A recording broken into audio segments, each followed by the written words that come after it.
On the night of December 24th, 1854, at Whitmore Plantation in Fulton County, Georgia, a 36-year-old enslaved woman named Esther transformed a Christmas banquet into one of the most disturbing and macabre acts of vengeance in the history of American slavery. 14 people, including the plantation owner, his wife, 2 overseers, 3 drivers, 4 neighboring proprietors, and 2 visiting slave traders, consumed human flesh prepared by hands that had lost everything, served on fine porcelain plates, accompanied by French wine and unconscious laughter. The dinner lasted 4 hours. None of them suspected. None of them survived the truth. But this story did not begin on that Christmas night. It began 8 months earlier, in April of 1854, when Master Benjamin Whitmore, known in Atlanta as a refined gentleman and respected member of the Baptist Church, sold Esther's 3 children to different buyers in 3 different states, forever separating a family she had fought for 12 years to keep together. The eldest son, Samuel, 14 years old, was sold to a cotton plantation in Mississippi, where children worked until death.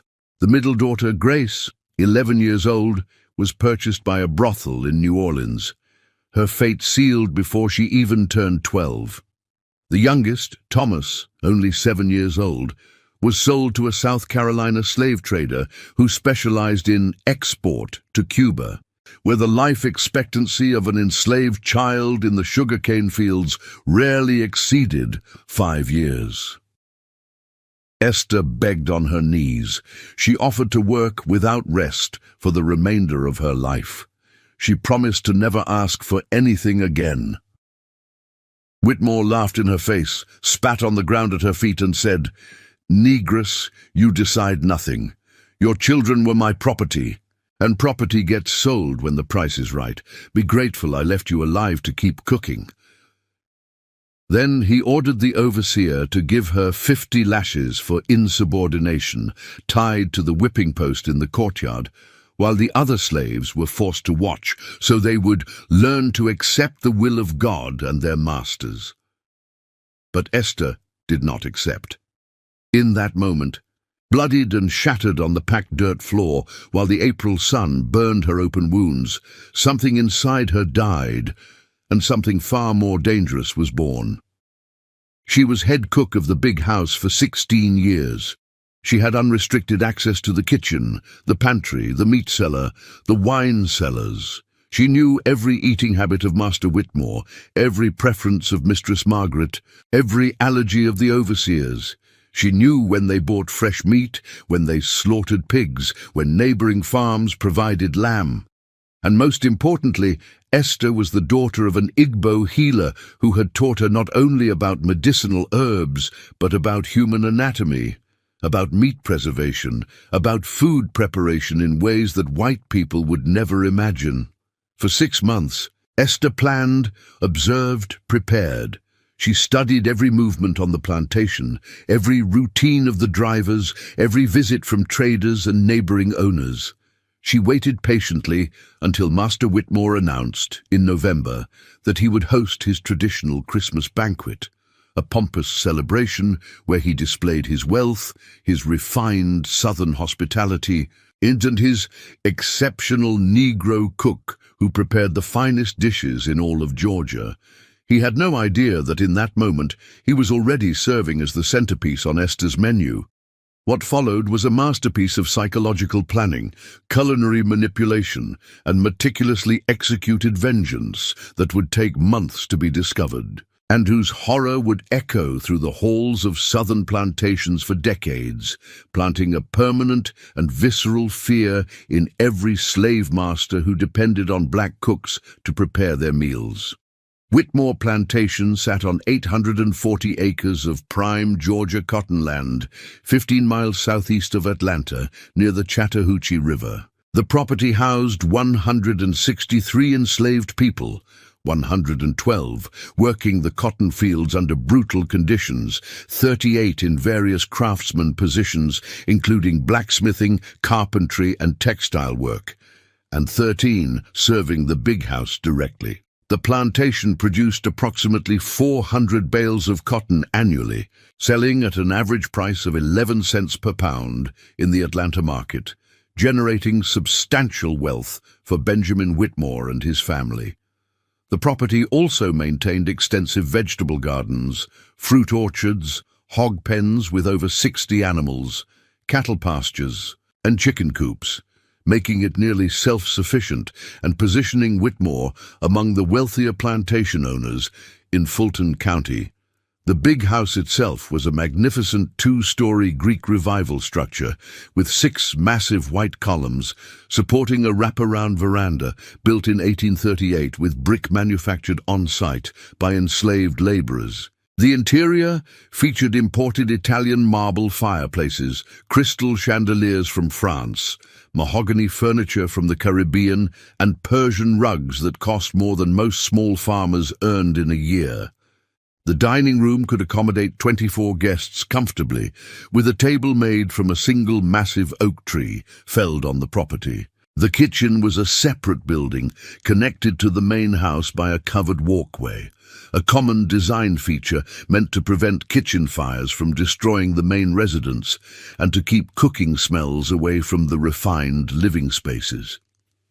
By 1854, tensions over slavery were escalating throughout the nation. The Compromise of 1850 had temporarily eased conflicts, but the Kansas-Nebraska Act, passed just months before Esther's children were sold, had reignited fierce debates about slavery's expansion into new territories. In Georgia, plantation owners grew increasingly paranoid about slave rebellions, especially after Nat Turner's uprising in Virginia 23 years earlier continued to haunt white imaginations. County militias conducted regular patrols, slave codes became more restrictive, and punishments grew harsher for any perceived insubordination. The state legislature had recently passed laws prohibiting enslaved people from learning to read or write, from gathering in groups larger than 7 without white supervision, and from traveling more than 10 miles from their plantation without written passes. Violation of any of these laws could result in whipping, branding, mutilation, or death. The white community in Fulton County operated through interconnected networks of social, economic, and political power. Plantation owners attended the same churches, belonged to the same social clubs, served together on county boards, and frequently visited each other's properties for dinners, hunting parties, and business discussions. Benjamin Whitmore was particularly active in these circles.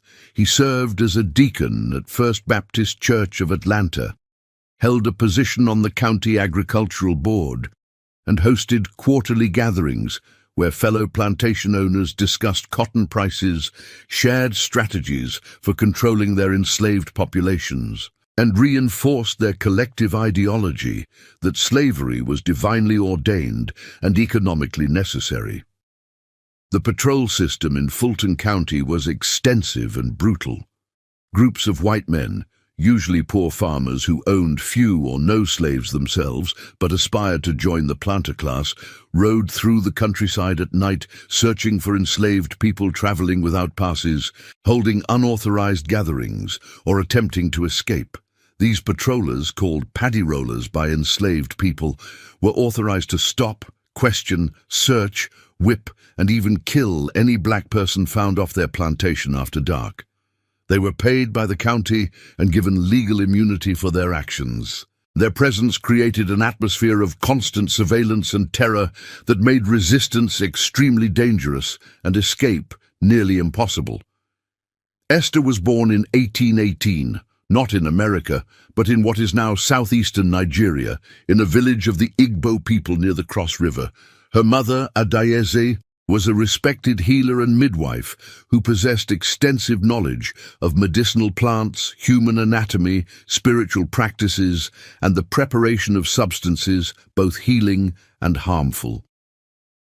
Esther's early childhood was spent learning these traditions: how to identify dozens of plant species by sight and smell, how to prepare remedies for various ailments, how to assist in difficult births, how to preserve foods through smoking and salting, how to honor ancestors through proper rituals.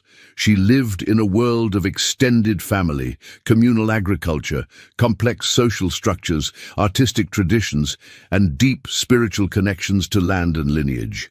That world ended violently when Esther was 11 years old. Raiders from a rival ethnic group, working with Portuguese slave traders, attacked her village at dawn.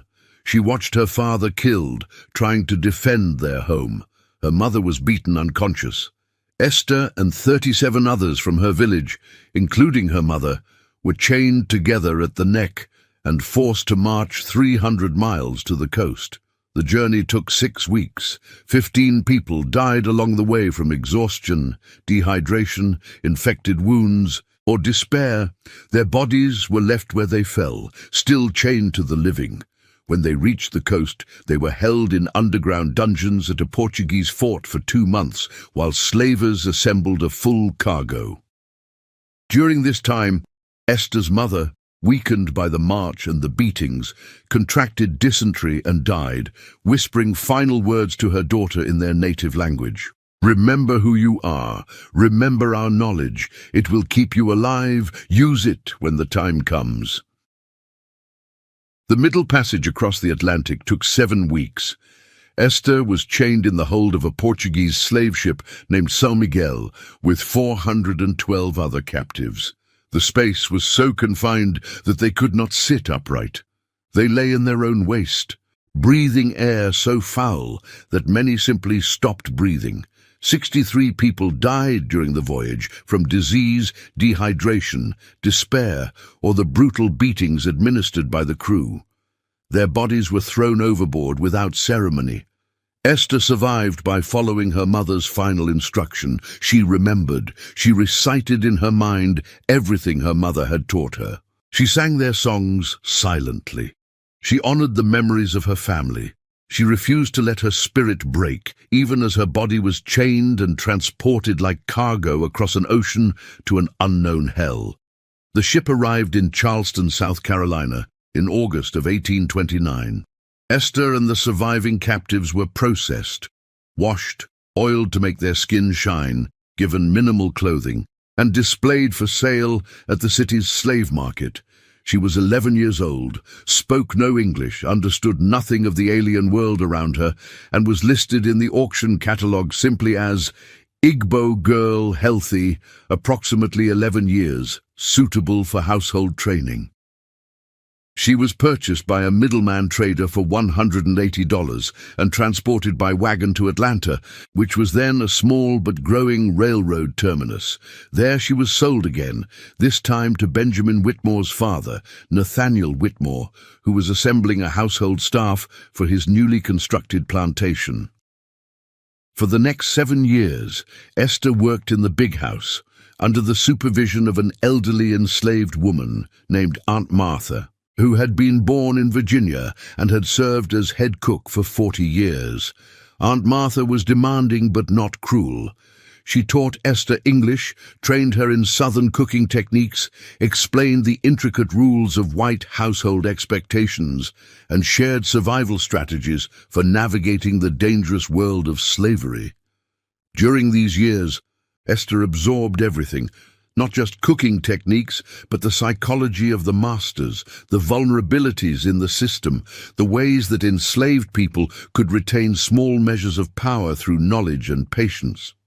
She learned that white people believed black people incapable of complex thought, that masters routinely discussed plantation business in front of enslaved servants as if they were furniture, that the kitchen was simultaneously a place of intimate access and profound danger.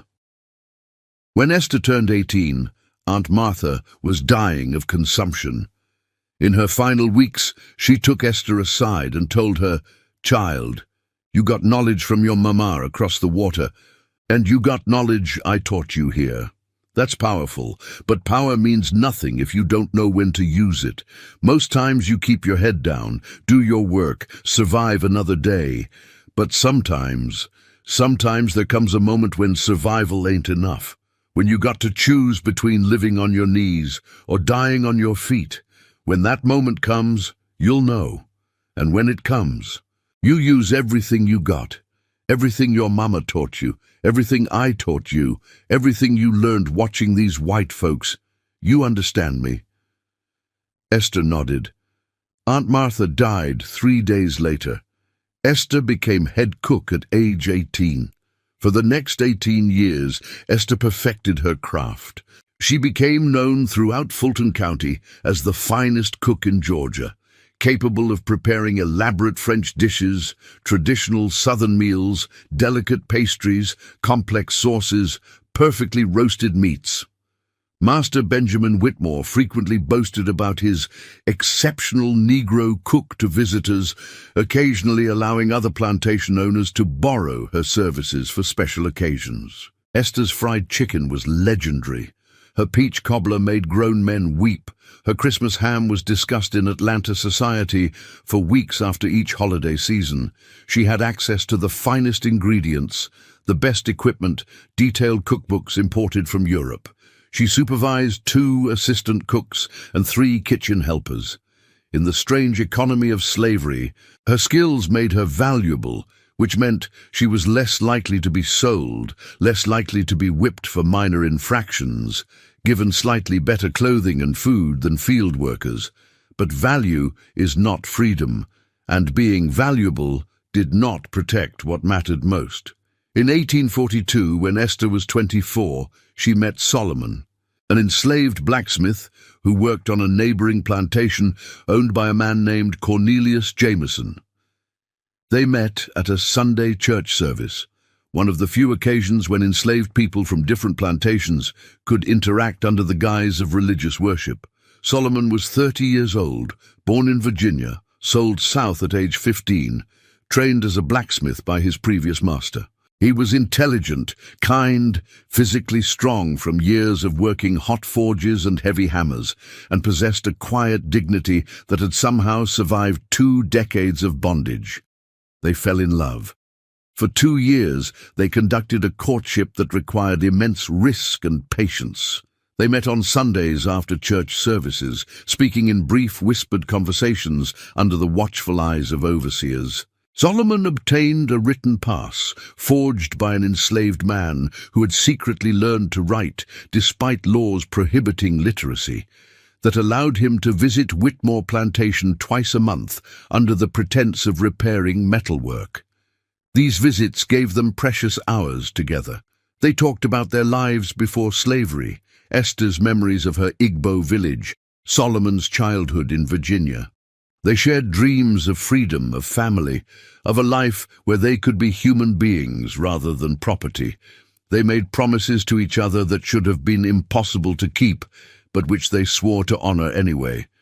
In 1844, after months of negotiation between Benjamin Whitmore and Cornelius Jameson, the 2 men agreed to allow a marriage, in quotation marks, because enslaved people had no legal right to marry, could not enter binding contracts, could be separated at any moment if their masters decided to sell one or both partners. But plantation owners sometimes allowed these unions because they believed, correctly, that enslaved people with families were less likely to attempt escape, and because the children born from these unions would be additional property. So Solomon and Esther were permitted to jump the broom in a ceremony held in the quarters at Whitmore Plantation, attended by dozens of enslaved people from both properties. An elderly enslaved preacher named Brother Isaac, who had been granted limited authority to conduct religious services, spoke words over them about love and commitment and faith. They jumped over a broom together, an African-derived tradition that symbolized sweeping away the old life and stepping into a new one. And for one day, they were allowed to feel almost human. Their first child, Samuel, was born in April of 1845. Despite the horror of bringing a child into slavery, despite knowing that their son would be property rather than a free person, Esther and Solomon felt joy. Samuel was healthy, intelligent, curious. Esther taught him everything she could, not just survival skills, but the fragments of Igbo language and traditions she still remembered from her mother. Solomon taught him to work metal, to read the stars for direction, to stand straight and look at the horizon even when beaten down. Master Whitmore allowed Solomon to visit every 2 weeks. It was not enough, it was never enough, but it was what they had. Grace was born in 1846, Thomas in 1850. Each birth brought the same complicated mixture of love, joy, and grief. Love for these small human beings, joy in their existence, grief that their existence meant being born into chains. Esther devoted herself to her children with ferocious intensity. She made sure they had enough to eat, often sacrificing her own portions.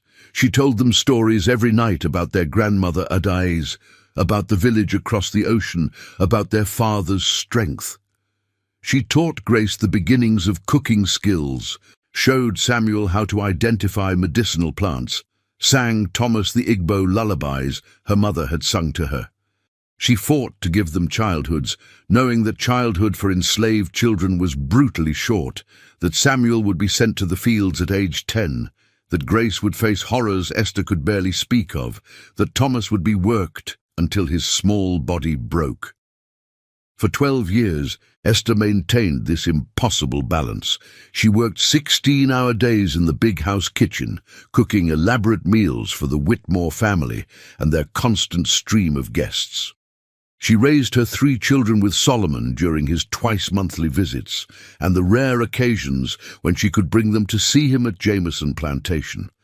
She preserved her mother's knowledge, maintaining small garden plots where she grew both cooking herbs and medicinal plants, some of which had properties the white people did not understand. She survived.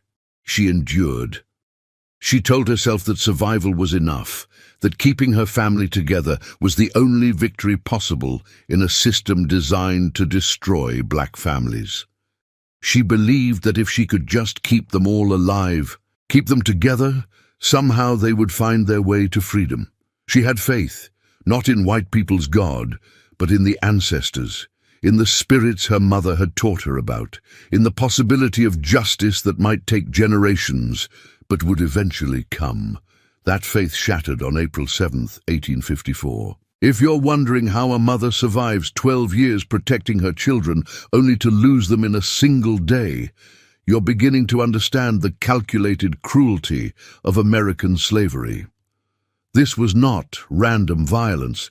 This was systematic destruction of black families, designed to break spirits, eliminate resistance, and maximize profit.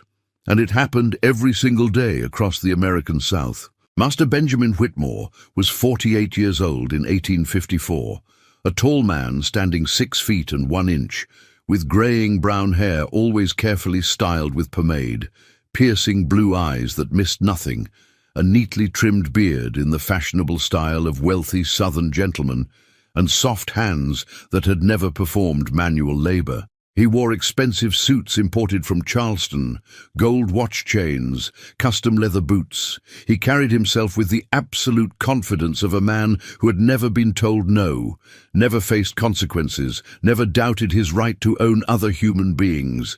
He smelled of expensive tobacco, bourbon, and the cologne he ordered from France twice a year. Benjamin Whitmore's grandfather had arrived in Georgia in 1792 with money made from tobacco plantations in Virginia.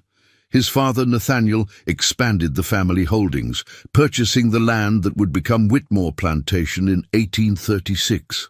Benjamin inherited the property in 1848 when Nathaniel died of a heart attack. He immediately set about expanding operations, increasing cotton acreage, purchasing additional enslaved people, investing in the latest agricultural equipment, building his reputation as a progressive and scientific farmer who applied modern business principles to plantation management.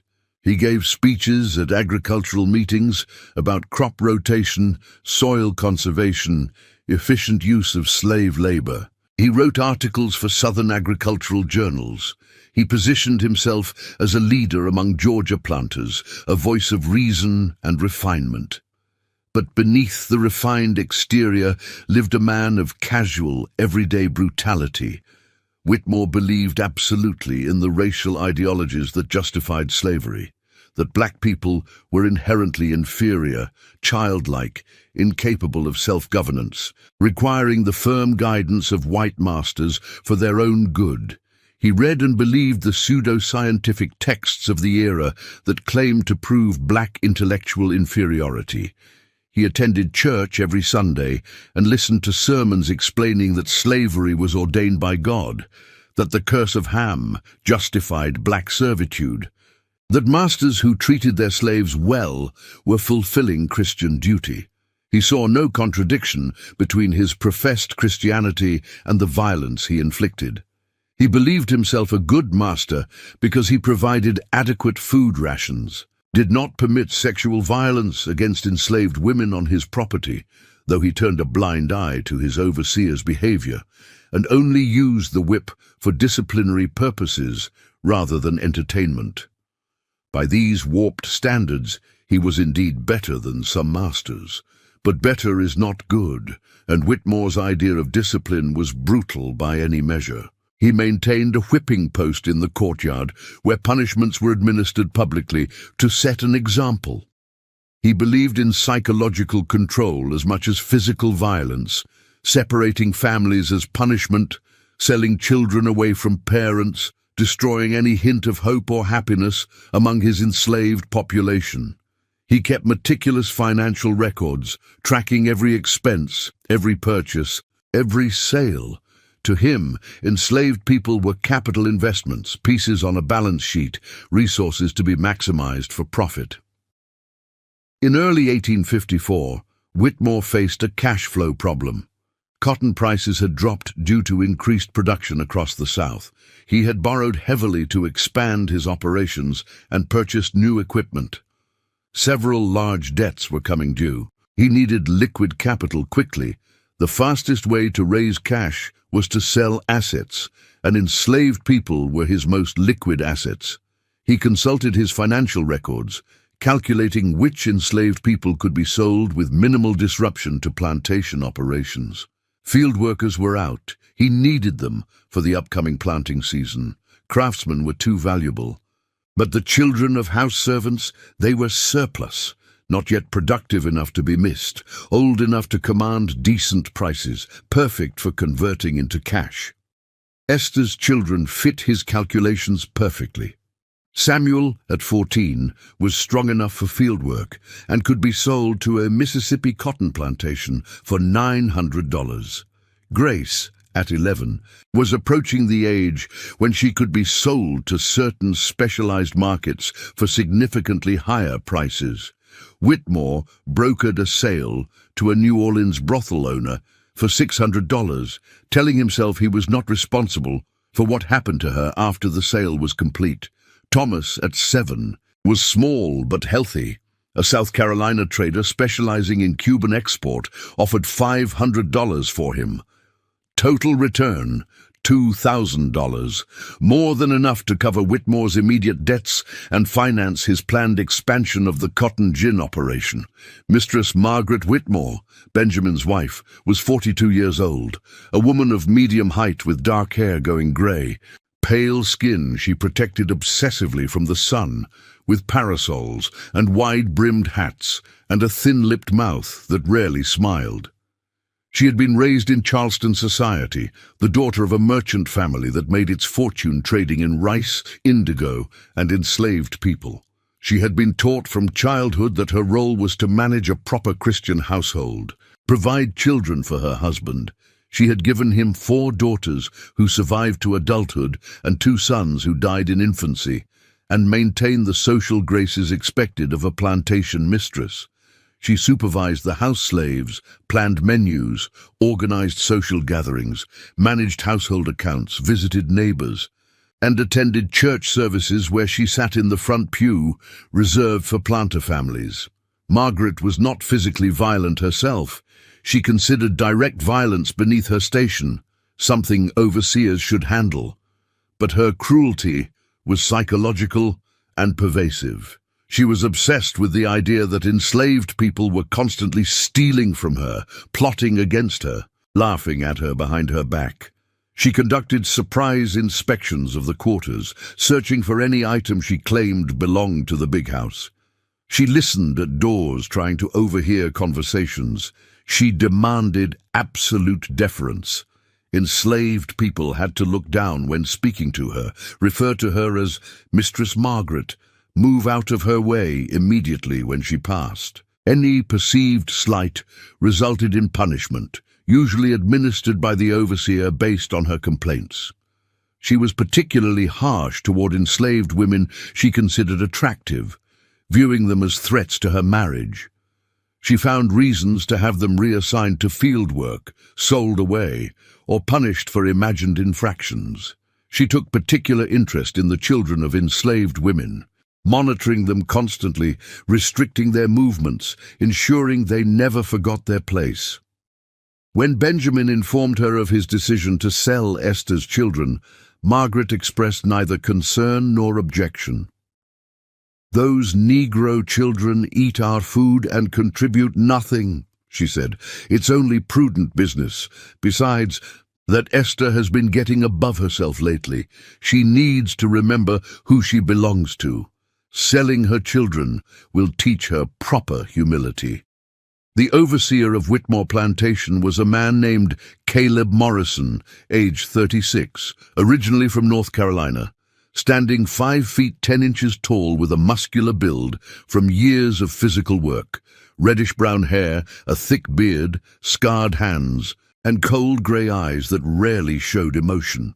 Morrison had been hired by Benjamin Whitmore in 1851 after the previous overseer died of malaria. He came with strong recommendations from 2 other plantation owners who praised his ability to maintain discipline without causing excessive damage to valuable property. Morrison was not a plantation owner himself. He was from a poor white family that owned no land and no slaves. His position as overseer was his path to accumulating capital, gaining status, eventually perhaps purchasing his own small farm and enslaved workers. He earned an annual salary of $400 plus housing and food, but his real ambition was to save enough to enter the planter class himself. Morrison's methods were calculated rather than sadistic. He believed in systematic intimidation, making examples of rule breakers, maintaining constant surveillance, using just enough violence to establish control without causing injuries that would reduce productivity. He carried a leather whip at all times, a braided bullwhip 7 feet long that he knew how to use with precision. He could draw blood with a single strike or simply create a loud crack for intimidation. He rode through the fields multiple times daily on a tall black horse, observing work pace, noting anyone who appeared to be moving slowly or taking unauthorized breaks. He had the authority to order punishments up to 25 lashes without consulting Master Whitmore. Anything more required permission, but was rarely denied. Morrison had particular responsibility for controlling movement on and off the plantation. He inspected all passes, questioned anyone traveling between properties, supervised the Sunday church services where enslaved people from multiple plantations gathered. He coordinated with county patrollers, providing them with descriptions of anyone who ran away.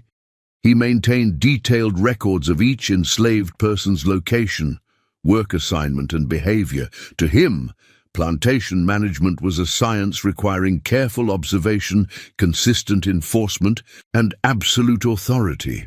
He viewed enslaved people as fundamentally different from white people, not quite human, requiring firm control, incapable of self-discipline.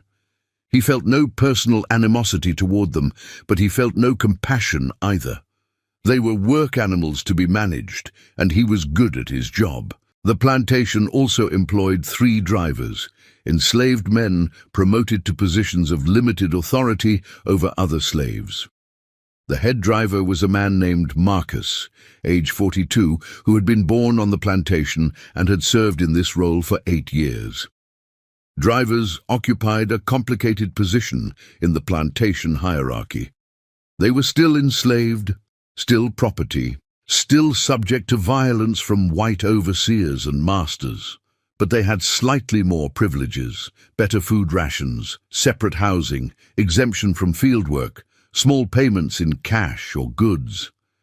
In exchange, they were expected to maintain work discipline among other enslaved people, report rule violations, and sometimes administer punishments themselves. This made them simultaneously powerful and hated within the enslaved community, necessary for their own survival, but viewed as traitors to their own people. Marcus had made his choice years ago. He believed, or told himself he believed, that cooperation with the system was the only path to survival, that resistance led only to death. That his role as driver allowed him to sometimes soften punishments or warn people before they got into serious trouble. But everyone knew he reported directly to Morrison, that information shared with Marcus often reached white ears, that trusting him was dangerous. Other enslaved people interacted with him when necessary, but kept their distance, spoke carefully around him, excluded him from the whispered conversations in the quarters after dark. This was Esther's world in April of 1854. She had lived in it for 25 years. She had mastered its rules, navigated its dangers, found the small spaces where life could exist within oppression. She had her work, her skills, her reputation. She had Solomon's twice-monthly visits. Most importantly, she had her children. Samuel was growing into a thoughtful young man who asked questions about the world beyond the plantation. Grace was learning to cook, sitting beside her mother in the kitchen, absorbing techniques and knowledge. Thomas was still young enough to laugh, to play with other children in the quarters on Sunday afternoons, to believe in the stories Esther told him about flying people and clever animals who outwitted predators. These children were her life's meaning, her reason for enduring, her only joy in an existence defined by suffering. On April 7th, that ended. The day began normally. Esther woke before dawn in her small cabin in the quarters, a single room with a dirt floor, rough wooden walls with gaps that let in cold air and rain, a fireplace that provided heat and cooking, a single window with wooden shutters. She shared this space with her 3 children, sleeping together on pallets of straw covered with rough blankets. Solomon was not there. His last visit had been 3 days earlier. His next visit would be in 11 more days. Esther rose quietly. Careful not to wake the children, lit the fire, warmed water in an iron pot, washed her face and hands, changed into her work dress, a simple cotton garment, patched multiple times, faded from countless washings. She looked at her sleeping children. Samuel on his back, one arm thrown over his head, already nearly as tall as she was. Grace curled on her side, thumb near her mouth like when she was a baby. Thomas pressed against his sister for warmth, small and perfect and vulnerable. Esther felt the familiar mixture of love and grief. They should be free. They should wake up in their own home, eat meals without fear, play without supervision, learn to read and write, grow up to choose their own paths. Instead, they were property, owned by Benjamin Whitmore, their futures determined by his financial calculations. She walked to the big house in the pre-dawn darkness, crossing the yard where the whipping post stood, passing the overseer's cabin where Caleb Morrison was likely still asleep, entering the kitchen through the back door. The kitchen was already warming. One of her assistant cooks, a young woman named Dinah, had arrived earlier to start the stove fires. Esther began preparations for breakfast: biscuits, gravy, fried eggs, bacon, grits, coffee. The Whitmore family expected breakfast served precisely at 7 o'clock. The work was automatic, her hands moving through familiar motions while her mind wandered to pleasanter thoughts. In 4 days, Solomon would visit. Maybe she could steal a few hours with him while the Whitmore family attended a social event. Maybe they could walk together beyond the immediate plantation grounds, pretending for a brief time that they were free people taking an evening stroll rather than property granted temporary permission to exist in proximity. At 6:45, Caleb Morrison entered the kitchen. This was unusual. He typically took breakfast in his own cabin. Esther looked up, immediately alert. Morrison's face was neutral, revealing nothing. "Master wants to see you in his study after breakfast service," he said. "Don't keep him waiting." Then he turned and left. Esther felt unease settle in her stomach. Master Whitmore rarely summoned her to his study. Usually any instructions came through Mistress Margaret or were delivered to the kitchen by house servants. A direct summons meant something unusual. She continued working, served breakfast to the family, supervised the cleanup, then walked to the main house. Benjamin Whitmore's study was on the first floor, a wood-panelled room with floor-to-ceiling bookshelves, a massive mahogany desk, leather chairs, and a large window overlooking the cotton fields. When Esther entered after knocking, she found Whitmore seated behind his desk, papers spread before him, an ink pen in his hand. He did not look up immediately. Making people wait was a power tactic he employed frequently. Finally, he raised his eyes.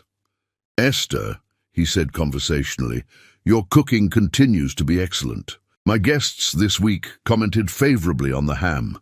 "Thank you, Master," Esther said quietly, eyes lowered in the required position of deference. "I've been reviewing the plantation accounts," Whitmore continued. "As you may know, running an operation of this size requires significant capital investment, equipment, supplies, labor costs, taxes, debts. A wise manager must constantly evaluate assets and make difficult decisions to ensure long-term stability." He paused. Esther's heart began to beat faster. Something was wrong. Terribly wrong. She could feel it. "I've made a decision regarding your children," Whitmore said. "Samuel, Grace, and Thomas will be sold. The transactions are already arranged. Samuel leaves tomorrow for Mississippi. Grace will be transported to New Orleans on Thursday. Thomas goes to South Carolina on Friday. The buyers have paid in full. The decision is final." The words hit Esther like physical blows. For a moment she could not breathe, could not think, could not process what she had just heard.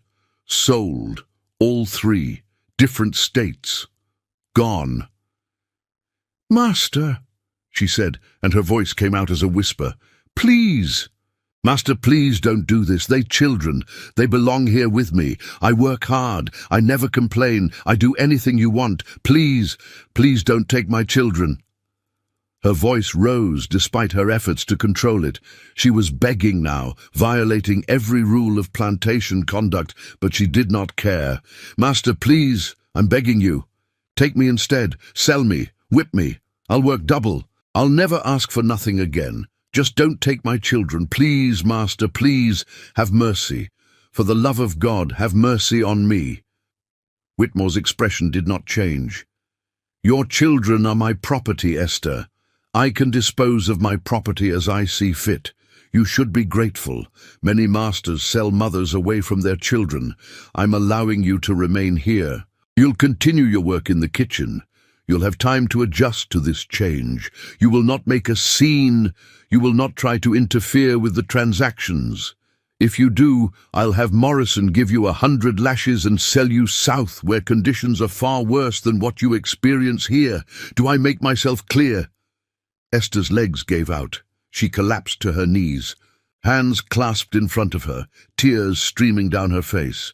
"Master, please, they're babies. Samuel just 14, Grace only 11, Thomas just 7 years old. They need their mama. Please don't do this. I'll never ask for nothing else. I'll serve you my whole life. Just let me keep my children, please. I'm begging you on my knees, please." Whitmore stood up, walked around his desk, looked down at the weeping woman on his floor. "You are upset," he said, his voice flat. "That's understandable. You're becoming emotional, which is natural for your race.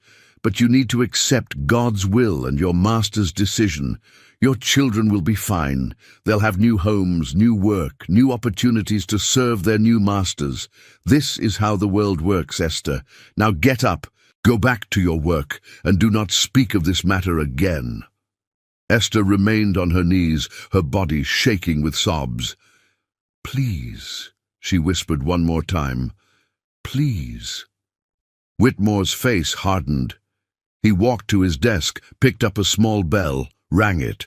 Caleb Morrison entered within seconds. He had been waiting outside. "Morrison," Whitmore said, "this woman is being hysterical. Take her to the whipping post. 50 lashes. Make sure the other house servants watch. They need to understand that emotional displays will not be tolerated." Morrison grabbed Esther by the arm, pulled her to her feet, dragged her from the study. She could not resist. Her legs would not work properly. Her mind could not accept what was happening. This could not be real. This could not be happening. Her children, her babies, gone. Different states. She would never see them again, never hold them, never tell them stories, never teach them, never watch them grow. Gone. In the courtyard, Morrison tied her hands to the whipping post, securing them above her head with rough hemp rope that cut into her wrists. He tore open the back of her dress, exposing her skin to the April morning air. Several house servants had gathered, forced to witness the punishment. Dinah was there, tears streaming down her face. 2 other kitchen workers. The house butler, an elderly man named Silas, who had served the Whitmore family for 40 years. A stable boy. Morrison uncoiled his whip. The first strike landed across her shoulders. The pain was immediate and overwhelming. Esther cried out. The second strike came, the third. Morrison counted each one aloud. 4, 5, 6. The whip cut through skin, raising welts, drawing blood. 10, 11, 12. Esther stopped screaming after 20 lashes. She simply hung from the post, her body jerking with each impact, blood running down her back, soaking into her ruined dress. 25, 26, 27. She thought of her mother adaze, dying in the underground dungeon in Africa, whispering final words. "Use your knowledge when the time comes." 38, 39, 40. She thought of Aunt Martha's last warning, sometimes survival ain't enough. 48, 49, 50. Morrison stepped back, coiled his whip. "Cut her down," he told the stable boy. They released the ropes. Esther collapsed onto the packed earth of the courtyard. She could not move. Every nerve in her body screamed. Blood pooled beneath her. The sun had risen higher now, warming the April morning. From this angle, lying on the ground, she could see the cotton fields beyond the courtyard, rows of dark earth recently ploughed, ready for planting. She could hear birds singing, life continuing as if nothing had happened. Dinah and another woman helped her back to her cabin. They laid her on her pallet, carefully positioning her on her stomach, since her back was destroyed. They brought water, tried to clean the wounds, but the damage was too severe for basic remedies. The torn flesh burned. Esther's children were at the cabin. They had been brought back from their morning tasks. Samuel knelt beside his mother, his young face contorted with rage and helplessness. Grace sobbed. Thomas, not fully understanding, touched his mother's hand and asked, "Mama hurt?" Through waves of pain, Esther forced herself to speak. "They selling you," she whispered. "All 3 of you, different places. Tomorrow they take Samuel. Thursday they take Grace. Friday they take Thomas." She watched their faces change as comprehension hit. Samuel's expression shifted from confusion to horror to fury. Grace began to wail. Thomas started crying because his siblings were crying. "I tried to stop it," Esther whispered. "I begged. He wouldn't listen. I couldn't stop it. I'm sorry. I'm so sorry.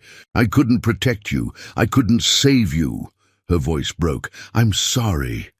Samuel put his hand on his mother's shoulder, careful to avoid the wounds. "Mama, this not your fault," he said. "You did everything you could. This their fault. Master's fault. This evil they doing, not you." They stayed together for the rest of that day and through the night. Solomon arrived in the evening. Someone had sent him word. probably Brother Isaac from the quarters, passing information through the underground network that enslaved people maintained despite prohibitions on communication between plantations. Solomon held Esther as carefully as possible, his strong body shaking with grief and rage. He held his children. He told them stories about his childhood in Virginia, about his father and grandfather, about the family history they would carry with them wherever they went. He told Samuel to be strong, to remember who he was, to survive. He told Grace that her mother loved her more than life itself. He held Thomas and cried. The next morning a wagon arrived. Samuel was taken. He did not struggle. He knew that resistance would only make things worse for his mother and siblings. But as he was lifted into the wagon, chained at the ankles to prevent escape attempts during transport, he looked back at his family. "I'll remember you," he said. "I'll remember everything. I'll survive. And if I ever get free, I'll come find you." Then the wagon pulled away, heading toward Mississippi, where a cotton plantation awaited an additional field hand. On Thursday, Grace was taken. The man who came for her was well-dressed, smooth-talking, and utterly indifferent to the child's tears. He explained to Mistress Margaret, within earshot of Esther, that Grace would receive proper training in New Orleans and would serve in a respectable establishment catering to gentlemen of means. Margaret nodded approvingly. "Waste not, want not," she said. "These Negro children need to learn their purpose early." On Friday, Thomas was taken. He was so small that the slave trader lifted him with one hand and set him in the wagon alongside 3 other children, being transported to South Carolina for eventual shipment to Cuban sugar plantations. Thomas did not understand fully what was happening. He kept asking, "When I see Mama again?" The trader did not answer. Esther, still barely able to move from the whipping, crawled to the edge of the plantation boundary and watched the wagon disappear into the distance. When she could no longer see it, she remained there, kneeling in the dirt, staring at the empty road. Something inside her died that day. The part of her that had maintained hope, that had believed in survival, that had found ways to endure the unendurable. That part simply ceased to exist. What remained was different, colder, harder, focused on a single purpose. She crawled back to her cabin. She did not return to work for a week. Her back began to heal slowly, the deep wounds scabbing over, though the scars would remain forever. During that week she did not speak. She barely ate. She sat in her empty cabin, staring at the places where her children had slept, and thought about revenge. Aunt Martha's voice echoed in her memory. "Sometimes survival ain't enough. Sometimes there comes a moment when you got to choose between living on your knees or dying on your feet. When that moment comes, you use everything you got." Her mother's voice whispered across the years. "Use your knowledge when the time comes." Esther realized that the time had come. She was 36 years old. She had been enslaved for 25 years. She had endured the Middle Passage, the separation from her mother, decades of servitude, the constant fear and degradation. She had tried to build a life within impossible constraints. She had protected her children with every resource available to her, and it had not been enough. The system had taken them anyway. Because in slavery, black families had no protection, no rights, no guarantee of anything except suffering. Benjamin Whitmore had made a calculation. He had weighed the financial benefit of selling 3 children against the emotional devastation of their mother, and he had decided the money was worth more. He had assumed that Esther, like all enslaved people in his experience, would eventually accept this loss, would return to work, would continue cooking his meals and serving his needs because she had no choice. He assumed that 50 lashes had reinforced the power dynamic, had reminded her of her place, had eliminated any possibility of resistance. He was wrong. During the week Esther spent recovering, she began to plan, and her plan was not escape. She knew escape was nearly impossible. A single black woman traveling alone would be stopped immediately by patrollers, had no resources for a journey north, would be caught and returned for horrific punishment.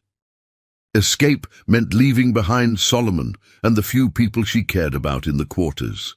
Escape meant running while her enemies lived comfortably, never facing consequences for their crimes. No, Esther did not want to escape. She wanted justice, and since the law offered no justice for enslaved people, since God seemed deaf to her prayers, since the entire system was designed to protect white masters and destroy black families, she would create her own justice. She was the head cook. She had access to everything the Whitmore family ate. She had knowledge of herbs, plants, anatomy, and food preparation that stretched back to her mother's teachings in an Igbo village and forward through 16 years of training in southern kitchens. She had Aunt Martha's wisdom about when to fight and how to fight. She had detailed knowledge of every routine, every habit, every vulnerability of the people who had destroyed her life. Most importantly, she had time. The Whitmore family expected her to return to work eventually. They expected submission. They expected fear. They would get patience instead. Careful, meticulous, intelligent patience. If you're feeling rage right now, you should. This was the daily reality of American slavery. Families destroyed for profit, children sold away from parents, legal protections non-existent, the entire weight of state and federal law designed to support this system of exploitation and terror.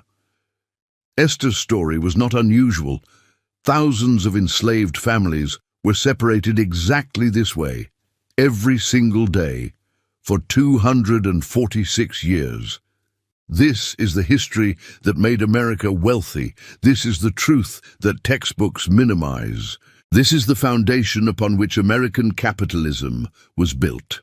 After a week, Esther returned to work. She moved slowly at first, her back still healing, but she worked efficiently. She did not speak unnecessarily. She did not make eye contact with Benjamin or Margaret Whitmore. She kept her head down, her expression neutral, her behavior submissive. Exactly what they expected. Exactly what they wanted to see, a broken woman who had accepted her place. But in the privacy of her cabin at night, in the early mornings before dawn, during the rare hours when she was not being watched, Esther began her real work. She began to study. She observed Master Whitmore's daily routine with new intensity. He woke at 7 o'clock every morning. He took breakfast at 7:30. Eggs, the bacon, biscuits, gravy, coffee. He spent mornings in his study reviewing accounts, writing correspondence, meeting with his overseer. He took midday dinner at 12:30, the main meal of the day, typically including meat, vegetables, bread, dessert. He spent afternoons either inspecting the fields or meeting with neighboring plantation owners. He took a light supper at 6:30. He retired to his study after supper for bourbon and cigars. He went to bed at 10 o'clock. Mistress Margaret woke at 8 o'clock. She took breakfast at 8:30 in her room. Tea, toast, jam, fruit. She spent mornings supervising house servants and planning menus. She took midday dinner with her husband. She spent afternoons engaged in needlework, reading religious texts, or making social calls to neighboring plantations. She took supper with her husband. She retired to her bedroom at 9 o'clock, an hour before Benjamin. Caleb Morrison took his meals in his cabin, food prepared by the kitchen, and brought to him 3 times daily. He woke at dawn. He rode through the fields throughout the day. He supervised evening distribution of rations to the quarters. He went to bed around 10 o'clock, but kept a loaded rifle by his bed and woke at any unusual sound. The drivers ate with the other enslaved people, taking rations from the communal food distribution. They slept in the quarters. They were, in many ways, easier targets. But killing drivers would not satisfy what Esther needed. She needed the masters to pay. For 2 months, Esther simply observed and cooked. She maintained her usual quality. The Whitmore family noticed no change in the food. Benjamin even commented on one occasion that her fried chicken was even better than usual, if that's possible. Margaret told guests that despite the recent unpleasantness of selling some Negro children, an unfortunate necessity of plantation economics, the cook had returned to work without issue, proving that proper discipline maintained order. They had no idea that Esther was conducting an education. Every meal she prepared became a study session. She observed what foods the Whitmore family preferred, what dishes they always ate fully, what times of day their guards were lowest. She began experimenting with flavors, noting which spices and seasonings could mask subtle changes in taste. She tested the limits of how much variation she could introduce before anyone noticed. During this time, Solomon visited twice. Esther told him what she was planning. Not the details. She would not implicate him, would not give him information that could be tortured out of him if her plan was discovered. But she told him enough that he understood. "They took our children," she said. "They took everything. I can't live knowing they just continue on, happy and comfortable and rich, while Samuel works himself to death in Mississippi fields, while Grace faces horrors in New Orleans, while Thomas dies cutting sugarcane in Cuba. I can't live with that." Solomon held her. "What you planning? It's dangerous," he said. "It might end with you dead." "I'm already dead," Esther replied. "The woman who wanted to survive, who hoped for better, who believed in anything good. That woman died when they took my babies. What's left is just the part that's going to make them pay." Solomon was silent for a long moment. Then he said, "I understand. If I was in your place, I'd do the same. Whatever you need from me, whatever I can provide, you tell me. And Esther, when you do this thing, you make it count. You make it mean something. You make every master in Georgia scared to sleep at night. You make them understand that black people ain't property. We're human beings, and human beings fight back." In June of 1854, Esther began the next phase. She started collecting resources. First, she needed to understand her options. She had knowledge of many plants from her mother's teaching and her own years of observation. Some were medicinal, some were poisonous. The question was which poisons were available, how they could be obtained without suspicion, how they worked, how much was needed, and how they could be delivered without detection. She began with foxglove, which grew wild in several locations around the plantation. Foxglove contains digitalis, a compound that affects heart rhythm. In proper doses, it can be medicinal. In larger doses, it causes nausea, vomiting, irregular heartbeat, and death. Esther collected small amounts of foxglove leaves during her rare hours of free time on Sundays, always taking only a few from each plant so the collection would not be obvious. She dried the leaves carefully in her cabin, grinding them into powder using a smooth rock and a wooden bowl. She tested the powder on a rat she caught in the kitchen storeroom. She mixed a small amount into a piece of meat and left it where the rat would find it. The rat ate, seemed fine for an hour, then began showing distress. 2 hours after ingestion, it died. Esther performed a crude dissection. Her mother had taught her basic anatomy. The rat's heart showed clear signs of damage. The poison worked, but foxglove had limitations. It was bitter tasting, which meant it would need to be heavily masked in food. The amount needed to kill an adult human was substantial, probably a full tablespoon of concentrated powder per person. It was too slow. Symptoms took hours to develop, which meant potential discovery before all targets were affected. And it would be obvious that poison had been used, which would lead to investigation, torture of enslaved people to extract confessions, and brutal retribution. Esther needed something better. She turned her attention to oleander, another plant that grew on the plantation grounds. Mistress Margaret had several oleander bushes planted near the big house because she liked their pink flowers. Every part of the oleander plant is toxic, containing compounds that disrupt heart function. But oleander also had the same problems as foxglove.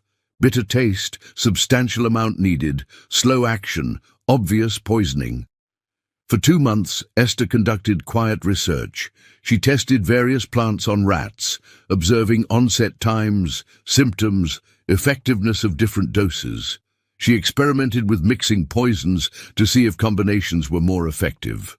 She consulted with an elderly enslaved woman named Aunt Reba, who had been born in Africa and who still remembered some traditional knowledge about plants, though Esther was careful to ask in ways that did not reveal her intentions. By August, Esther had concluded that plant-based poisons, while available, were not ideal for her purpose. They required large amounts, were difficult to fully mask in food, and would clearly indicate poisoning. She needed something else. That's when she realized the answer had been in front of her the entire time. She did not need to poison the Whitmore family and their friends. She needed to make them eat something that would destroy them psychologically, socially, and legally, something that would not kill them immediately, but would ruin them forever once discovered. She needed them to unknowingly consume human flesh. The idea came to her in September. She was preparing a roast for Sunday dinner, working with a large cut of pork shoulder. She looked at the meat, pale pink flesh marbled with fat, similar in color and texture to human skin. She thought about her knowledge of anatomy, about butchering techniques, about the fact that humans had long known in the darkest moments of history that human flesh could be prepared and consumed just like any other meat. Cannibalism had occurred in desperate situations throughout history, during sieges, famines, shipwrecks, and in some cultures it had been ritualized. The point was not that human flesh was somehow fundamentally different from animal flesh in terms of preparation. The point was the profound psychological and moral violation it represented. If she could make the Whitmore family and their associates consume human flesh without knowing it, if she could then reveal the truth, she would accomplish something no poison could achieve. She would not just kill them, she would destroy them morally, socially, and psychologically. They would be revealed as cannibals, violators of one of humanity's deepest taboos. Their reputations would be ruined, their social standing would collapse. Their neighbors would be horrified. They would face charges under Georgia law. Cannibalism was not explicitly illegal, but the circumstances would lead to prosecution for murder, abuse of a corpse, conspiracy. They would be forever marked as monsters, and even if legal charges somehow did not stick, even if they tried to deny everything, the mere accusation would destroy them in Southern society. White Christian plantation owners who unknowingly ate human flesh. The scandal would spread across the entire South. Benjamin Whitmore's name would be forever associated with this horror. His family would be ostracized. His business relationships would collapse. He would lose everything that mattered to him: reputation, status, social standing. More importantly, the story would spread among enslaved people throughout the South. It would become a legend, a whispered tale of resistance, a proof that slaves could fight back in ways masters never imagined. It would plant fear in the hearts of every plantation owner who depended on black cooks to prepare their food. It would demonstrate that proximity to power could become a weapon, that trust could be exploited, that the enslaved people moving silently through big houses were not passive objects, but intelligent human beings capable of extraordinary revenge. The psychological impact on the perpetrators themselves would be devastating. Once they learned the truth, once they knew what they had consumed, once they realized they had eaten human flesh, the trauma would be permanent and inescapable. Every meal they had enjoyed would be recontextualized. Every bite they had savored would become a source of horror. The memory would invade their dreams, poison their thoughts, destroy any peace they might find. They would be haunted forever by the knowledge of what they had done, what they had become, and the perfect poetic justice. They would have no one to blame but themselves. Their own greed, their own cruelty, their own system of slavery had created the conditions for this revenge. They had treated human beings as objects, as property to be used and disposed of at will. Now they would learn, in the most horrific way possible, the consequences of that dehumanization. They had consumed what they created. But implementing this plan required solving enormous logistical and moral challenges. Esther needed a source of human flesh. She needed to obtain it without discovery. She needed to prepare it in ways that would be indistinguishable from conventional meat. She needed to serve it at a time when maximum targets would be present. And she needed a method of eventual revelation that would expose the truth without immediately leading to her own capture and execution. The problem of source was the most difficult. Esther could not kill someone herself to obtain the flesh. Murder would require disposing of a body, would create a missing person, would lead to investigation. She could not use corpses from the plantation burial ground. Those bodies were buried within hours of death, often in shared graves, watched by overseers to prevent any African burial traditions that masters feared contained coded resistance messages. Then Esther remembered something from 3 years earlier. In 1851, a young enslaved man named Jacob had attempted to escape from a neighboring plantation. He had been caught by patrollers 10 miles north, trying to reach the Ohio River. The standard punishment for attempted escape was brutal whipping, followed by either sale to the Deep South or execution as a warning. But the man who owned Jacob, a plantation owner named Richard Thornton, had decided on a different punishment. He had ordered Jacob hanged and then had kept the body displayed on a wooden post at the plantation entrance for 2 weeks before finally allowing burial. The purpose was intimidation, a visceral reminder to all enslaved people of the consequences of resistance. What Esther remembered was the conversation she had overheard between Benjamin Whitmore and another plantation owner during a social visit to the big house. They had been discussing Thornton's punishment of Jacob, debating its effectiveness as a deterrent.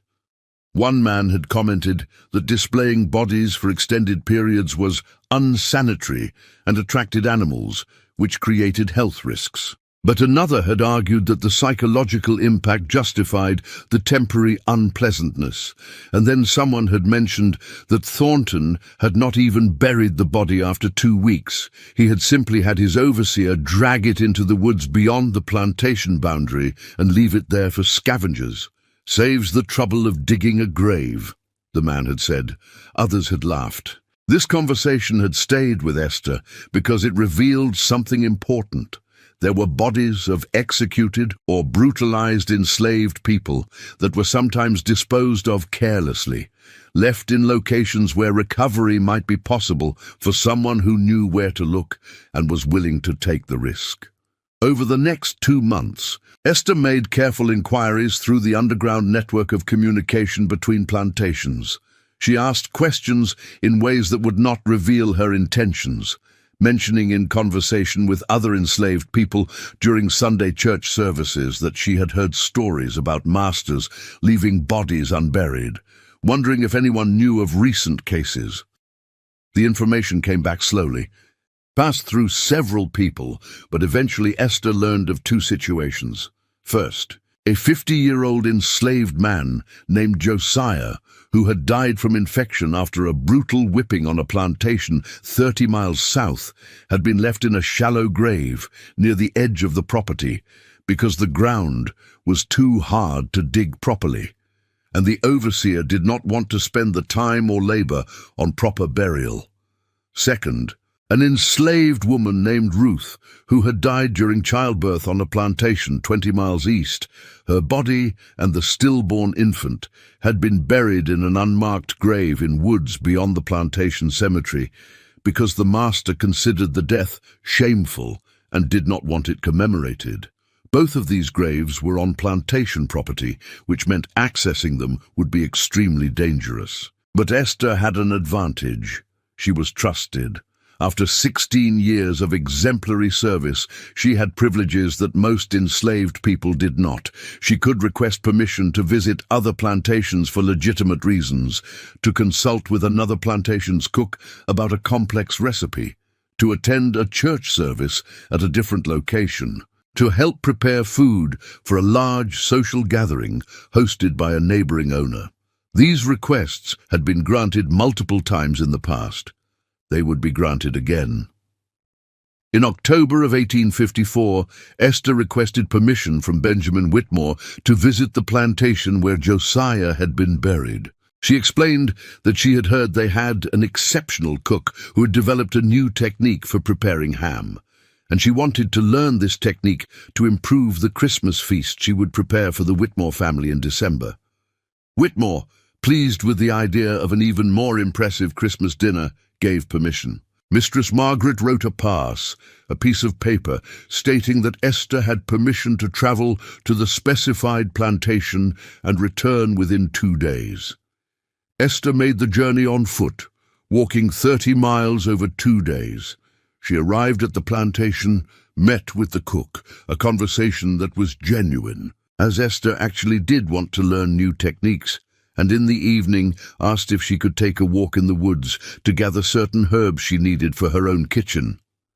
The other cook, seeing no harm in this, agreed. Esther walked into the woods beyond the quarters. She had memorized the description of Josiah's grave location near a fallen oak tree, 50 yards from the eastern boundary, shallow enough that rain had partially exposed the body. She found the location as darkness fell. The grave was exactly as described. Parts of Josiah's body were visible through the disturbed soil. He had been buried face down, naked, his back still showing the marks of the whipping that had killed him. What Esther did next required a level of emotional detachment she could only achieve by dissociating completely from what she was doing. She could not think of this as desecrating a body. She could not think of Josiah as a person, as a human being who had suffered and died. She had to treat this as a necessary task, a procurement of materials, nothing more. She used a stolen knife to cut sections of flesh from Josiah's thighs and upper arms, parts where muscle mass was greatest and where removal would be least obvious if the grave was later examined. She wrapped the pieces in cloth she had brought. The entire process took less than 10 minutes. Then she carefully recovered the grave, making the disturbance as minimal as possible. She walked back to the plantation quarters, hid the wrapped flesh in her traveling bag beneath her spare dress and other items, slept a few hours, and began the journey back to Whitmore Plantation the next morning. The return trip took another 2 days. When she arrived, she reported to Mistress Margaret that she had successfully learned the new ham preparation technique and looked forward to implementing it for Christmas. Margaret seemed pleased. Esther returned to her cabin. That night, Esther undertook the work that would have broken most people. Using techniques her mother had taught her about preserving meat, combined with knowledge gained from years of working in plantation kitchens, she carefully processed the flesh she had obtained. She removed any identifying characteristics, skin, obvious connective tissues that might look unusual. She cut the meat into portions that could be incorporated into larger dishes. She soaked the pieces in brine with heavy salt, pepper, and herbs, a preservation technique that also helped remove any unusual odors. She then smoked the meat over low heat for hours, using the fire pit in her cabin, creating a product that looked and smelled exactly like smoked pork or venison. The finished product was indistinguishable from any other preserved meat. Esther stored it wrapped in cloth in the coolest corner of her cabin. She had enough for approximately 8 to 10 portions, not sufficient for her ultimate plan, which required feeding many more people. She would need to obtain additional material. In November, Esther made a second trip, this time to the plantation where Ruth had been buried. The process was similar. a request to visit, a legitimate reason provided, permission granted, a nighttime trip to the burial site, careful procurement of flesh, preservation work back in her cabin.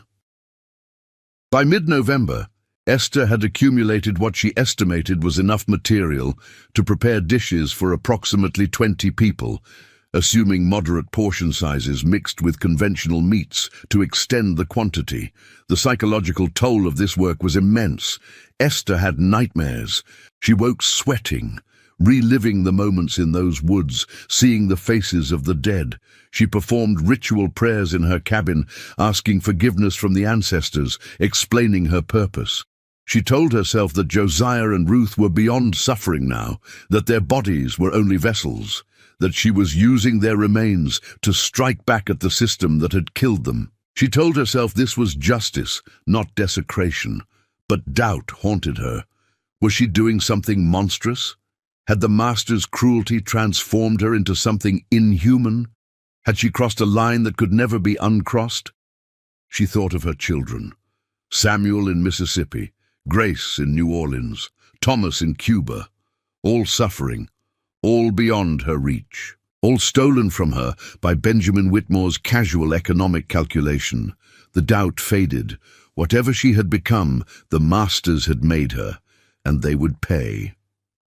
In early December, Benjamin Whitmore announced that the annual Christmas banquet would be held on December 24th, Christmas Eve rather than Christmas Day, because several guests had family obligations on Christmas and preferred to celebrate the evening before. The guest list would include approximately 14 people: Master Whitmore and Mistress Margaret, Caleb Morrison the overseer, 2 neighboring plantation owners named Edward Blackwell and Thomas Cunningham with their wives, a slave trader from South Carolina named Jonas Pritchard, who was visiting Atlanta on business, 2 drivers from Whitmore Plantation who would be allowed to eat with the whites as a reward for exceptional service, and 3 additional men, friends of Whitmore's from Atlanta, who were involved in cotton trading and banking. 14 people. Perfect. Esther had enough material. The banquet menu was discussed with Mistress Margaret in mid-December. It would be elaborate: roasted meats, ham, turkey, side dishes of vegetables, breads, desserts, wines, and bourbon. Esther was given a budget to purchase special ingredients from Atlanta markets. She was authorized to prepare the feast over several days, with final cooking and serving on December 24th. Esther began planning the meal with meticulous care. The challenge was incorporating her special ingredient in ways that would be impossible to detect. She decided on a multi-course approach. The human flesh would be mixed with conventional meats in several dishes, ensuring that every guest consumed it, but that no single dish was entirely composed of it, which might create unusual taste or texture that someone might notice. The first course would be a meat pie, a traditional southern dish with spiced ground meat enclosed in pastry. Esther would mix ground human flesh with ground pork, heavily seasoned with sage, thyme, black pepper, and cayenne. The pastry would be buttery and flaky. The combination of spices and conventional meat would make detection impossible. The second course would include sliced roasted meats. Esther would prepare a large roast using a technique called larding, inserting thin strips of fat into lean meat to add moisture and flavor during cooking. She would use this technique to insert strips of human flesh into a conventional pork roast. When sliced and served with gravy, the different types of meat would be visually and texturally indistinguishable. The third element would be added to the ham, the centerpiece of Christmas dinner in the South. Esther would prepare the ham using a technique she had genuinely learned from the other plantation's cook, injecting flavorful liquid deep into the meat before smoking. The injection mixture would include bourbon, brown sugar, spices, and finely minced human flesh that had been boiled down into a liquid consistency. This mixture, injected throughout the ham and then slow-cooked for hours, would be impossible to identify. The result would be a meal where every guest consumed human flesh multiple times across several courses without any possibility of detection. The human meat would comprise perhaps 15 to 20% of the total meat served, enough to be significant but not enough to dominate or create unusual flavors. For 3 days before Christmas Eve, Esther worked in the kitchen, preparing components of the feast. Her assistant cooks helped with various tasks, kneading bread dough, peeling vegetables, preparing desserts, but Esther personally handled all meat preparation, claiming that these dishes required her direct attention to achieve perfection. No one questioned this. She had earned complete trust regarding culinary matters.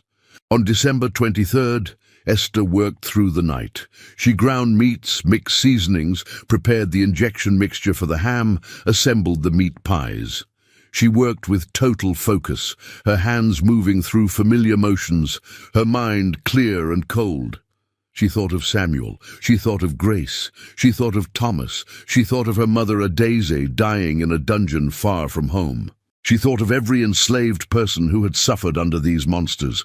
She thought of Josiah whipped to death and left in the woods. She thought of Ruth, dying in childbirth and buried in shame.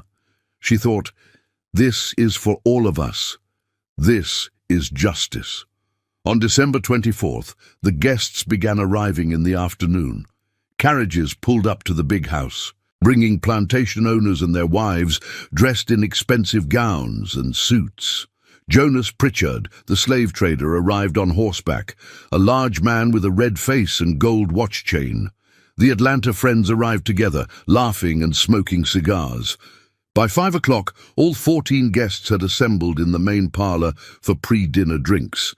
Esther and her kitchen staff worked frantically preparing final elements of the meal. The ham had been smoking since dawn, filling the kitchen with the rich smell of wood smoke, bourbon, and spices.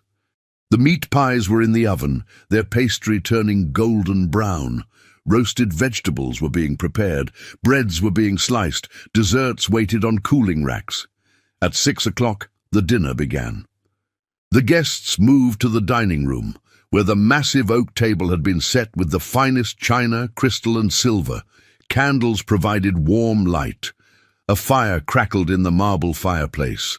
The atmosphere was festive. These were wealthy, powerful people gathering to celebrate their privilege, their success, their mastery over hundreds of enslaved human beings whose labor had created every bit of this luxury. The first course was served.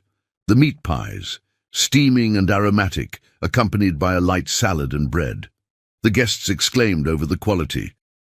"Esther has outdone herself," Benjamin Whitmore said proudly. "This is extraordinary." The others agreed. They ate every bite. Some requested seconds. Esther, standing near the door to monitor service, watched them consume her creation. Her face showed nothing. The second course arrived. Sliced roasted meats arranged on platters with roasted potatoes, glazed carrots, and green beans cooked with bacon. The guests helped themselves generously, passing platters around the table, pouring gravy over everything. They ate with enthusiasm, talking and laughing between bites. Edward Blackwell raised his glass, a toast to Benjamin Whitmore, whose table is always the finest in Georgia. They drank, they ate, they consumed. The main course was brought in, the massive Christmas ham, glazed and studded with cloves, surrounded by roasted apples and root vegetables. Benjamin Whitmore personally carved it at the table, a tradition he enjoyed. He cut thick slices, serving each guest, pride evident in his face. "This ham is remarkable," Thomas Cunningham said. "What have you done differently this year?" Esther, asked to explain, described the injection technique she had learned, leaving out one ingredient. The guests nodded appreciatively. They ate until the platters were empty. The meal continued for 4 hours. Desserts were served, peach cobbler, pecan pie, pound cake. More bourbon was poured. The men retired to the study for cigars, while the ladies remained in the parlor. Conversations continued late into the evening. Everyone agreed it was the best Christmas celebration they had attended in years. By midnight, The guests began departing, thanking their hosts profusely. The slave trader Jonas Pritchard said, "I've eaten at fine establishments from South Carolina to Louisiana, and I can honestly say this was one of the most memorable meals of my life." He had no idea how true that statement was. By 2 o'clock in the morning, the big house was quiet. The guests had departed. Benjamin and Margaret Whitmore had gone to bed. Caleb Morrison had returned to his cabin. The kitchen staff had cleaned everything, washing dishes, storing leftovers, banking fires. Esther walked back to her cabin in the quarters. She should have felt triumphant. She should have felt satisfaction. Instead, she felt hollow, like someone who had accomplished a goal but lost herself in the process. She had done it. 14 people, including the master who had sold her children, the mistress who had called it prudent business, the overseer who had whipped her, the drivers who had collaborated in oppression, the neighboring masters who maintained the system, the slave trader who profited from separating families. All of them had consumed human flesh. All of them were now cannibals, violators of a fundamental taboo, permanently marked by an act they did not know they had committed. But completing the act was only half of Esther's plan. The revenge would be incomplete without revelation. The Whitmore family and their associates needed to know what they had done. They needed to face the horror of their actions. They needed to be destroyed not just physically, but psychologically and socially. Esther had planned this part carefully as well. She could not reveal the truth immediately. That would lead to her instant execution. But she could ensure that the truth would eventually emerge in a way that would maximize impact and minimize her own immediate danger. She had written a letter. Actually, she had dictated a letter to an enslaved man named Benjamin, not named after Benjamin Whitmore, but sharing the name by coincidence, who had secretly learned to read and write despite laws prohibiting slave literacy. Benjamin lived on a different plantation 20 miles away, and Esther had contacted him through the underground communication network, requesting his help. He had agreed, understanding the importance of her mission. The letter was addressed to a known abolitionist newspaper in Boston called The Liberator, edited by William Lloyd Garrison. The letter described in explicit detail what Esther had done, explained her motivations, named all the people who had consumed human flesh at the December 24th banquet, and provided enough specific details about the Whitmore plantation and its guests that verification would be possible. The letter was signed simply, "A Mother Seeking Justice." Benjamin, the literate enslaved man, had taken the letter and arranged through an incredibly complex chain of contacts, enslaved people who traveled between plantations, free black people in Atlanta who had limited mobility, and sympathetic whites involved in the Underground Railroad, to have the letter mailed from a location far from Georgia.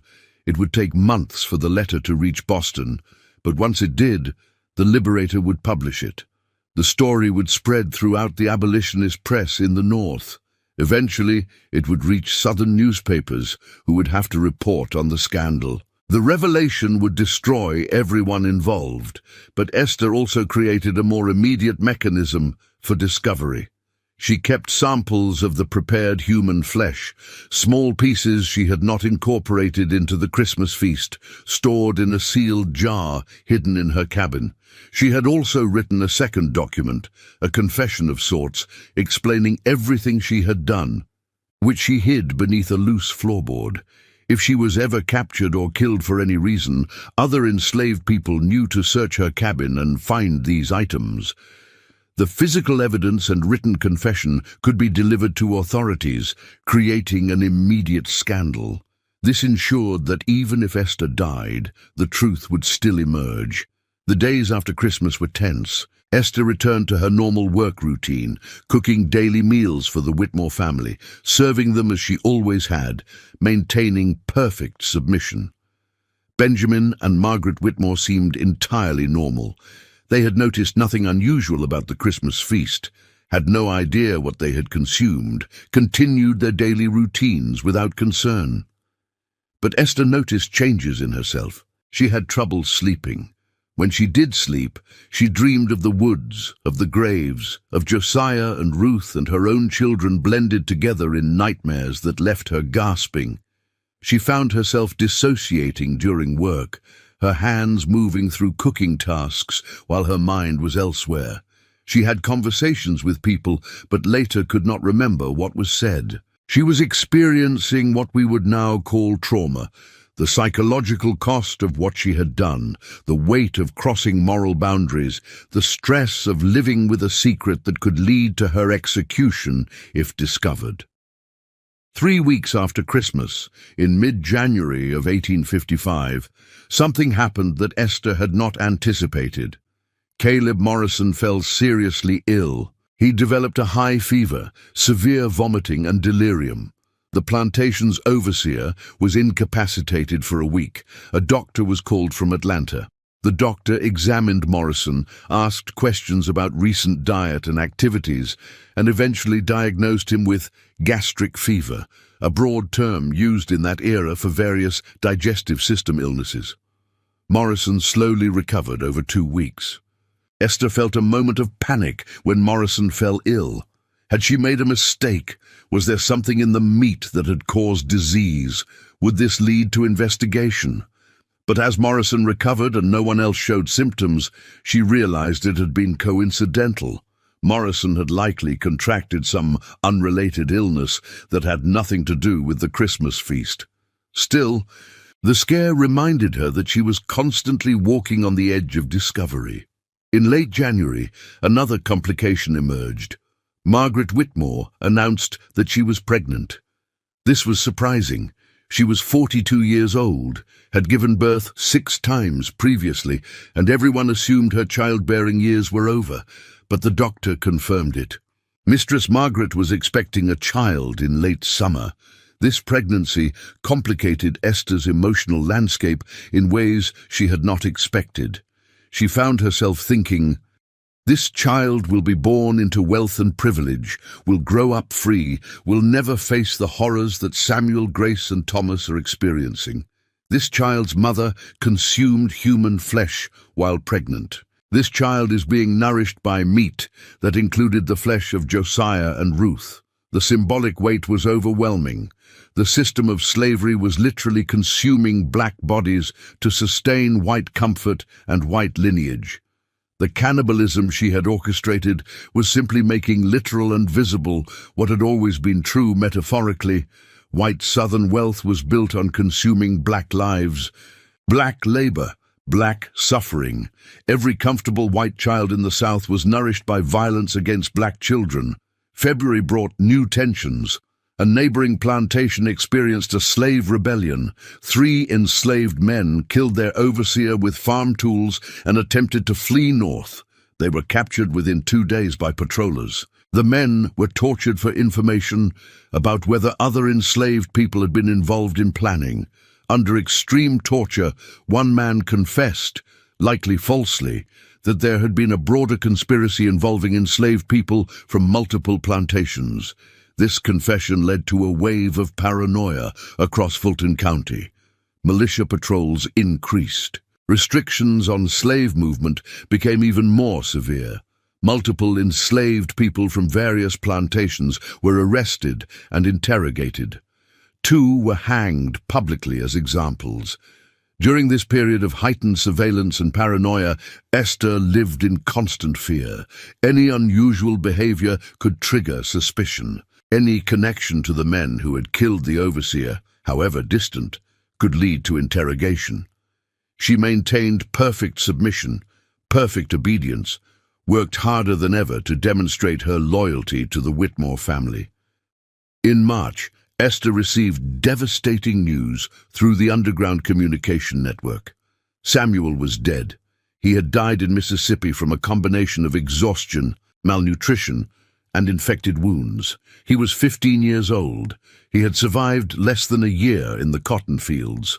The source of this information was an enslaved man who had been recently purchased by Whitmore's neighbor and who had previously lived on the Mississippi plantation where Samuel had been sent. He had witnessed Samuel's death and remembered the boy mentioning his mother was a cook in Georgia. Esther absorbed this news in silence. She could not grieve openly. That would require explaining how she had received information about a child who had been sold away 11 months earlier. She could not scream or collapse or rage. She could only stand in her cabin, alone, and feel another piece of herself die. Her first child, her son, dead at 15, worked to death in fields that made white men rich. The guilt was crushing. If she had planned her revenge earlier, if she had acted when the children were first threatened, could she have prevented their sale? If she had found a way to escape with them, even knowing the dangers, would Samuel still be alive? The rational part of her mind knew that she was not responsible for Samuel's death. Benjamin Whitmore, the Mississippi plantation owner, the overseer who worked him to death, the entire system of slavery was responsible. But guilt does not listen to reason. That night, Esther returned to the jar where she had stored physical evidence of what she had done. She looked at the preserved flesh and thought, "This was for you, Samuel. This was justice for what they did to you. I made them cannibals. I made them monsters. I destroyed them even if they don't know it yet." In April, the letter reached Boston.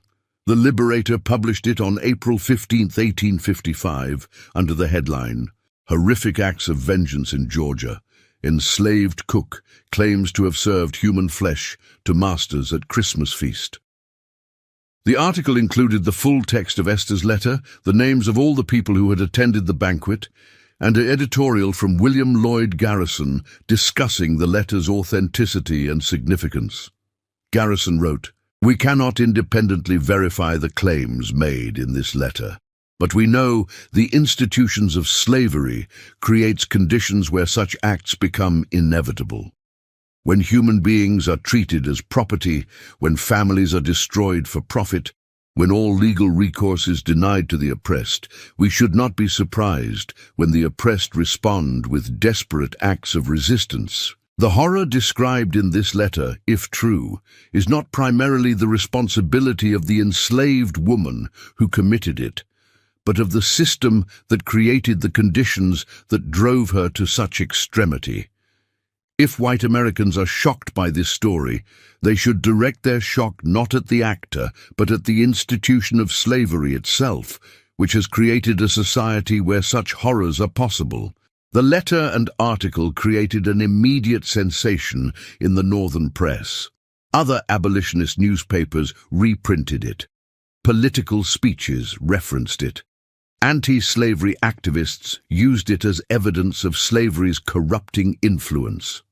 But crucially, it took weeks for the story to reach Southern newspapers, and when it did, the initial coverage was dismissive. Southern newspapers claimed the letter was abolition propaganda, a fabricated story designed to incite slave rebellion and demonize plantation owners. They argued that no such incident had occurred, that the named people were respectable citizens being slandered by Northern agitators, that the entire story was a lie. Benjamin Whitmore first learned of the letter in early May, when a friend from Atlanta visited and showed him a copy of a Southern newspaper's rebuttal article. The article quoted parts of Esther's original letter while arguing it was false. Whitmore read it and laughed. "This is absurd," he said.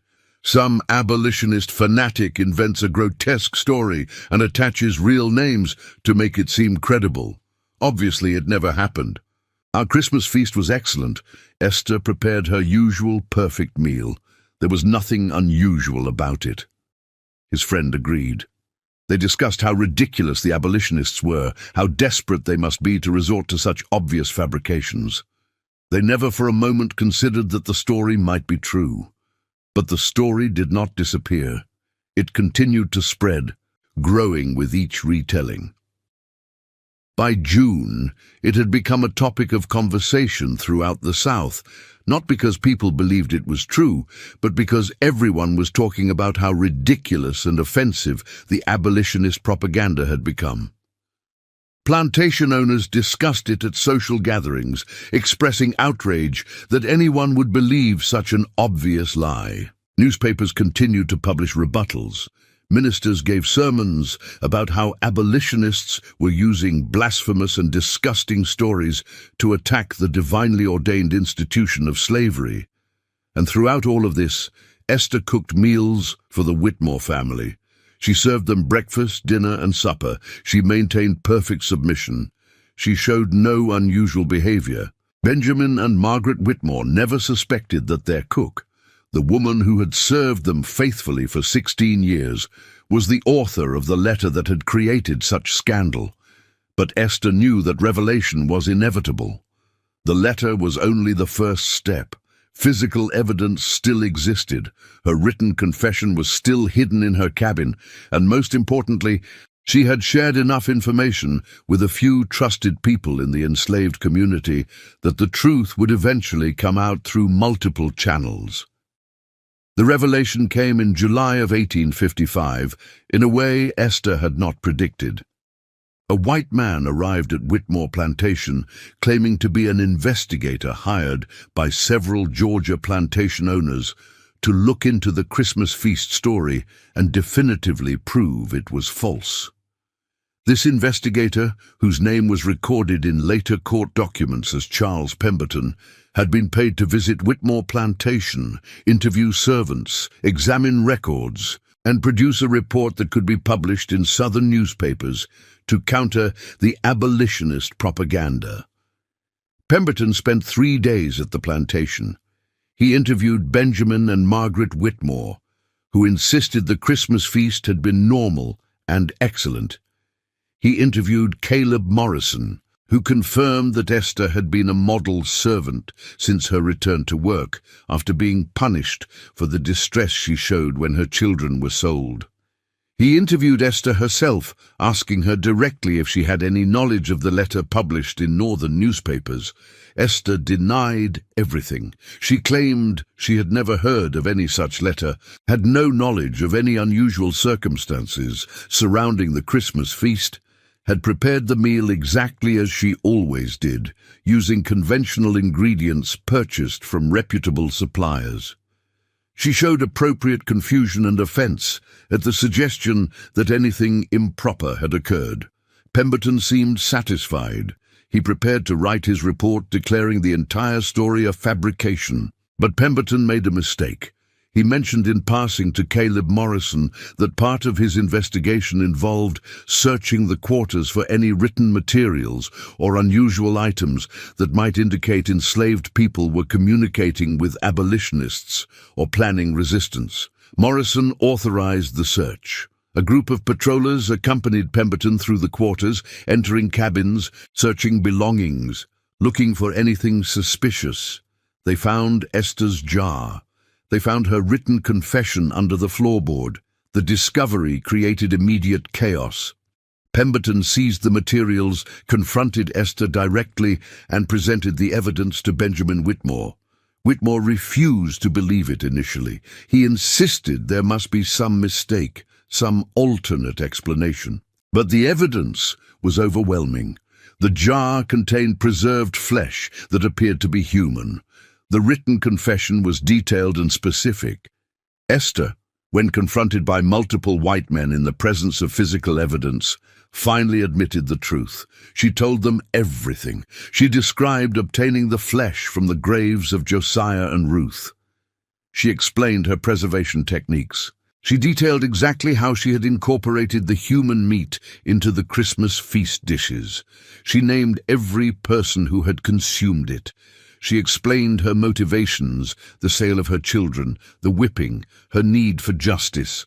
She spoke calmly, without emotion, describing the process as if she were explaining a cooking recipe. The reaction was immediate and extreme. Benjamin Whitmore vomited. Margaret Whitmore fainted. Caleb Morrison drew his pistol and held it to Esther's head, ready to execute her on the spot, but Pemberton stopped him. He wanted Esther alive to testify, to provide evidence that could be used in legal proceedings. Jonas Pritchard, the slave trader who had attended the feast, was summoned from Atlanta.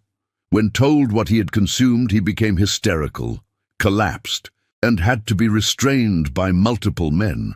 Within hours, word spread to all the other guests who had attended the Christmas banquet. Edward Blackwell, the neighboring plantation owner, shot himself in his study. His wife went into complete psychological breakdown and had to be institutionalized. Thomas Cunningham and his wife immediately left Georgia, abandoning their plantation, never to return.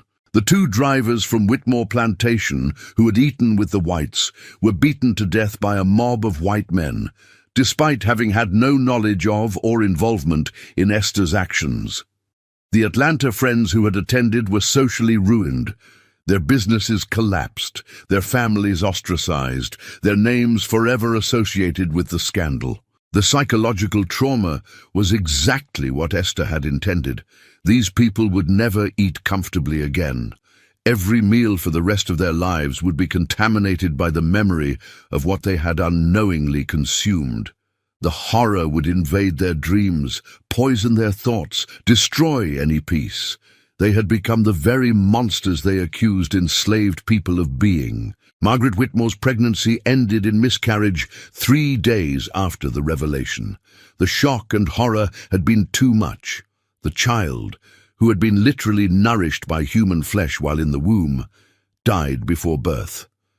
Margaret never fully recovered psychologically. She became a recluse, refused to leave her bedroom, spent her remaining years in a state of near catatonic depression.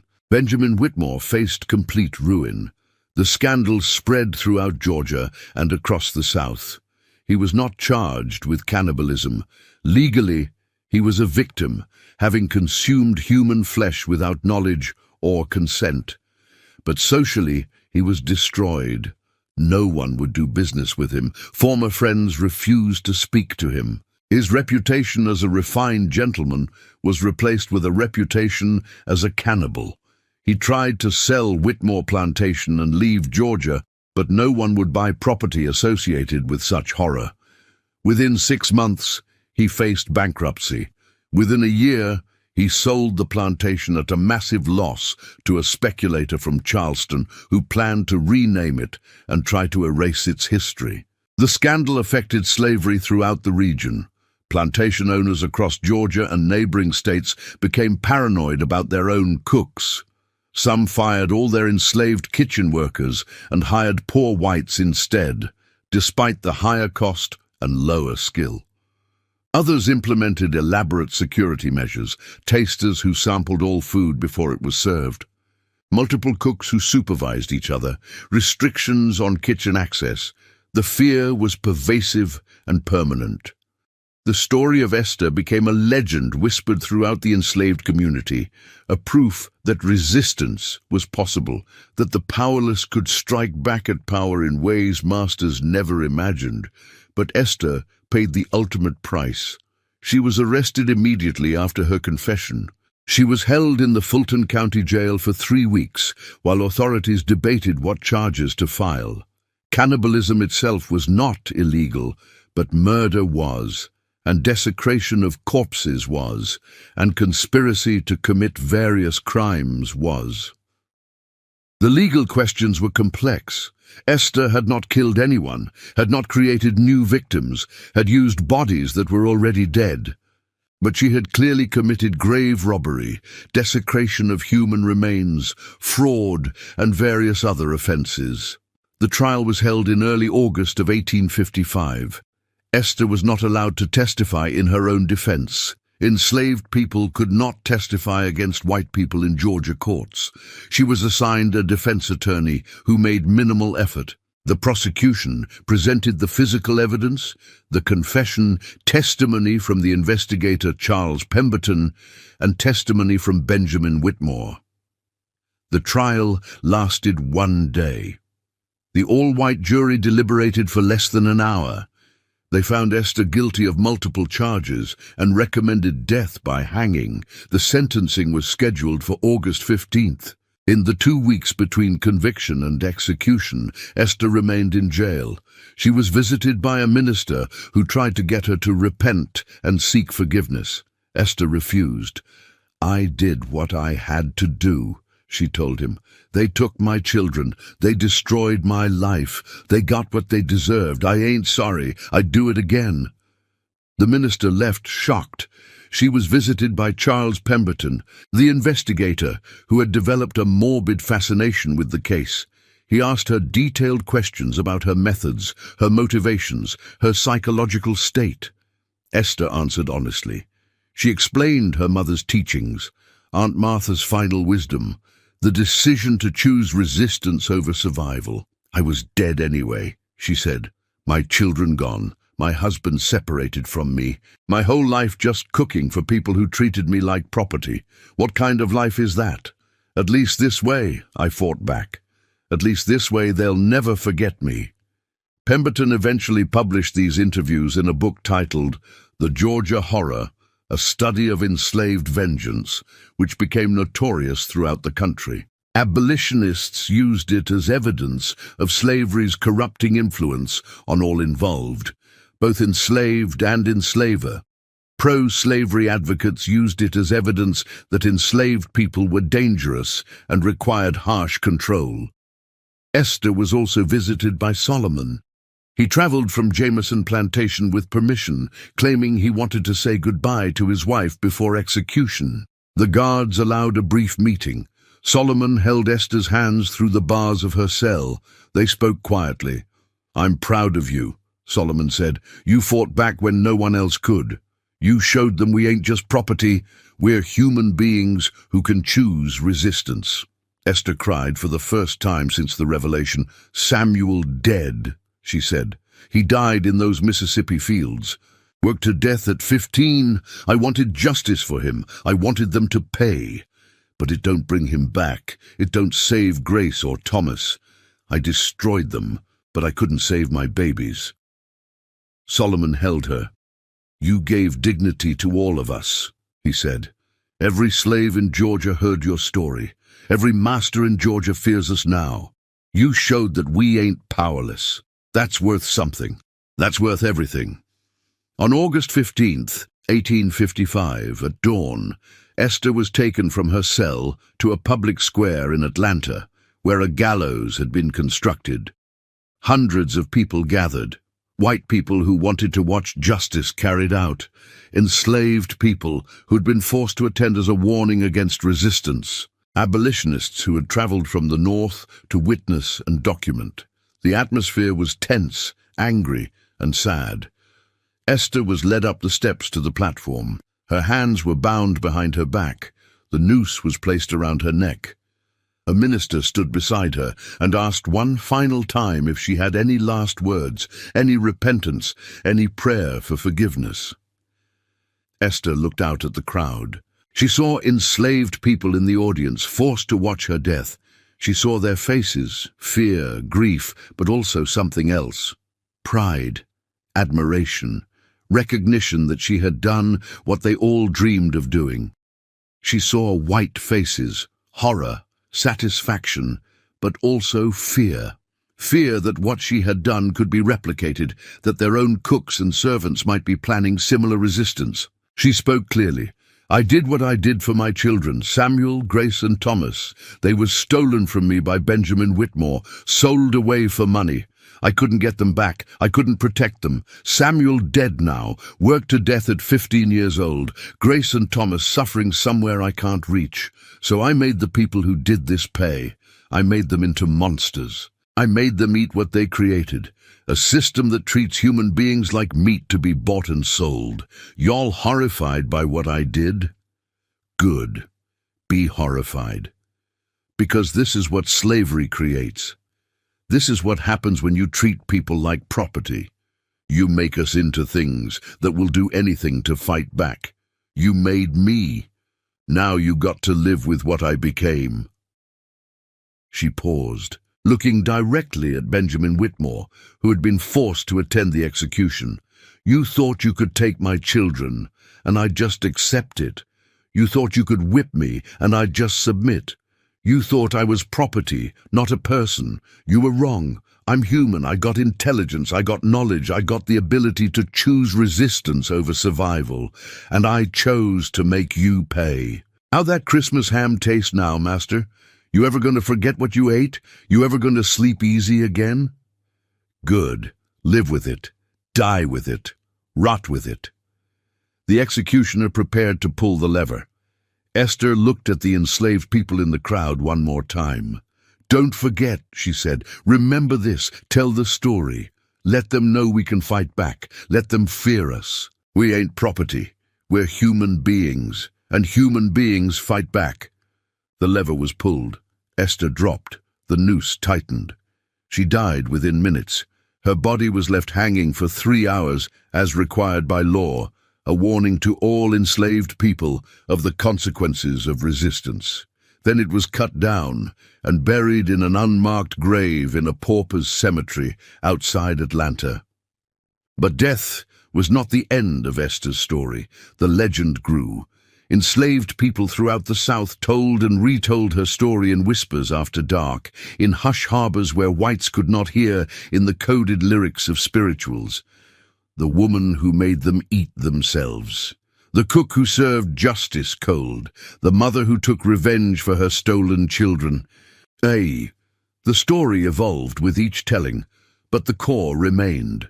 An enslaved woman had found a way to strike back at power, to make masters pay for their cruelty, to prove that the oppressed could resist in ways the oppressors never imagined.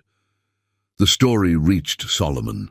He survived 11 more years of slavery, living to see the Emancipation Proclamation in 1863 and the end of the Civil War in 1865. He gained his freedom at age 53. He immediately began searching for his children. He traveled through the South, visiting plantations, asking questions, following every lead. He never found Grace or Thomas, the records of where they had been sold, where they had ended up, whether they were alive or dead, had been lost in the chaos of war. He died in 1872, free, but never reunited with his family. The story reached abolitionists in the North. They debated its meaning. Some argued it was evidence of slavery's brutalizing effect on everyone involved, proving that the institution corrupted both enslaved and enslaver. Others argued it was justified resistance, that when all legal and peaceful means of justice are denied, human beings will resort to extreme measures. The debate continued for decades. The story reached historians. In later years, as scholars began studying the lived experiences of enslaved people rather than just the economic and political history of slavery, Esther's story became a case study. Was this resistance or revenge? Was it moral or immoral? Was it a legitimate response to an illegitimate system or a crime that crossed fundamental human boundaries? The questions remained unanswered because they are ultimately unanswerable. There is no clean moral framework that can adequately address a situation as fundamentally immoral as slavery itself. What is clear is that Esther's actions had lasting impact. The fear she planted in the hearts of Southern masters was real and permanent. Plantation kitchens became spaces of suspicion rather than simple domestic work. The trust that masters had placed in enslaved servants was shattered. The myth of the faithful servant who accepted slavery with gratitude was revealed as propaganda. Enslaved people had agency, intelligence, and the capacity for elaborate resistance. Masters would never again be able to ignore that reality. The scandal also contributed, in a small way, to the growing tensions that would eventually lead to the Civil War.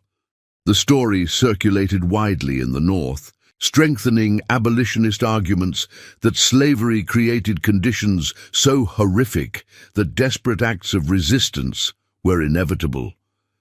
It contradicted pro-slavery arguments that enslaved people were content, that the institution was benevolent, that masters and slaves had harmonious relationships. The Christmas feast of 1854 became a symbol, grotesque and disturbing, but undeniably powerful, of slavery's fundamental violence and the resistance it provoked. Benjamin Whitmore died in 1859, 4 years after Esther's execution, at age 53. The cause of death was listed as heart failure, but those who knew him said he had never recovered from the scandal. He had become a broken man, isolated from society, financially ruined, psychologically destroyed by the knowledge of what he had consumed and what his actions had provoked. His obituary in Atlanta newspapers was brief and avoided mentioning the Christmas feast, but everyone who read it knew. His legacy was not as a refined gentleman or successful planter, but as the cannibal master, the man who had eaten human flesh and lived to know it. Margaret Whitmore died in 1862 during the Civil War, in the bedroom where she had spent most of her final years. She was 50 years old. Her death certificate listed the cause as melancholia, a term used then for severe depression. She had never recovered from the miscarriage, the revelation, or the psychological trauma. Her final years were spent in almost total isolation, refusing visitors, barely eating, existing in a state of profound despair. Caleb Morrison left Georgia in 1856 and never returned.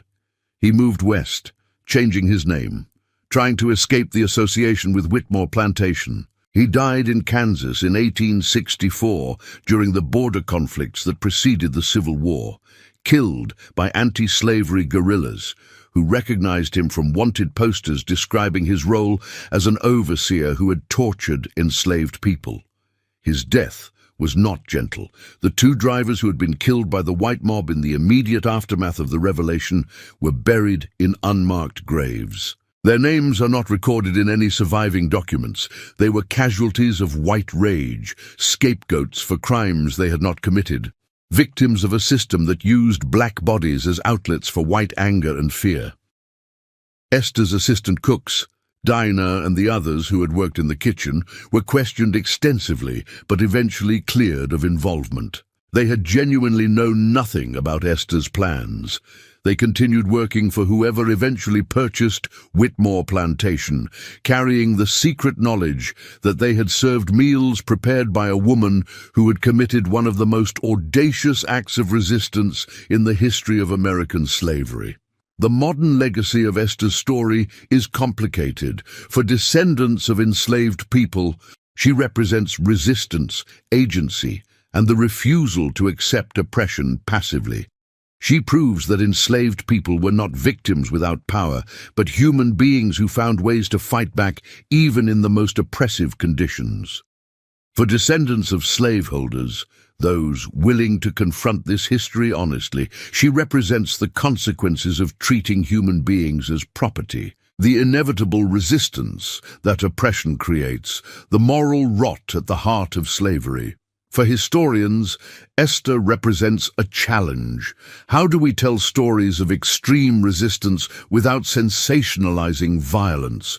How do we honor the agency of enslaved people while acknowledging the moral complexity of acts like hers?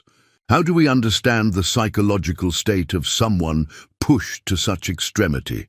These questions resist simple answers.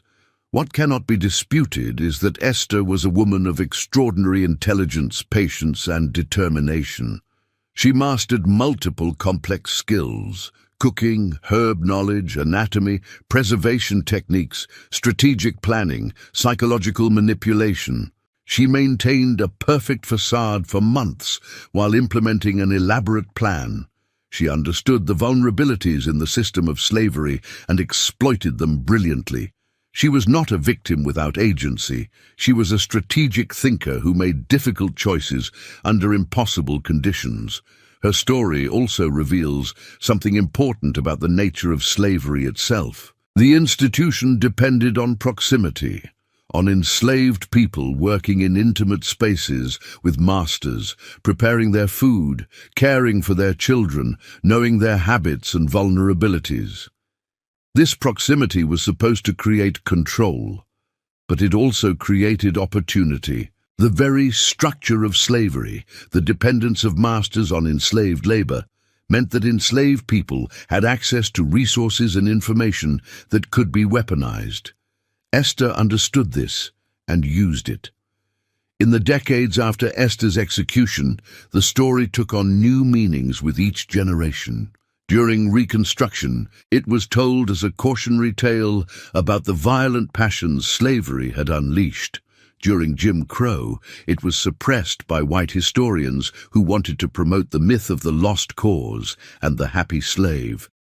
During the Civil Rights Movement, it was rediscovered by scholars interested in recovering hidden histories of black resistance. In our contemporary moment, it serves as a reminder that oppression creates resistance, that systems of violence generate counter-violence, that human beings pushed to extremity will respond with extremity. The descendants of Samuel, Grace, and Thomas, if they existed, if those children survived and had children of their own, would be alive today.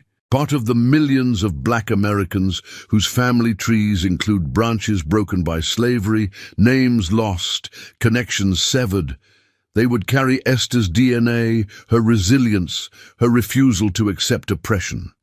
They would be her legacy, proof that even when the system tried to destroy black families, something survived.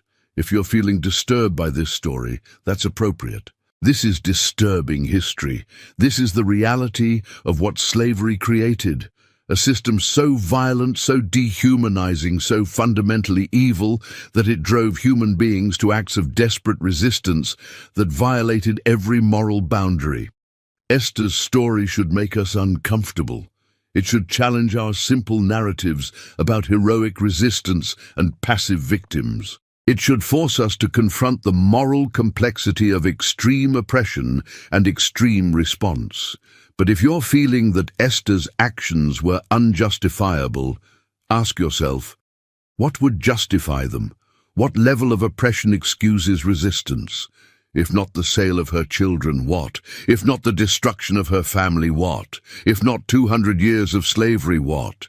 Where is the line where we say, yes, this person had the right to fight back in any way available to them? The truth is that there is no clean moral framework for understanding slavery and its resistances. The institution itself was so immoral that any response to it exists in moral terrain that defies simple judgment.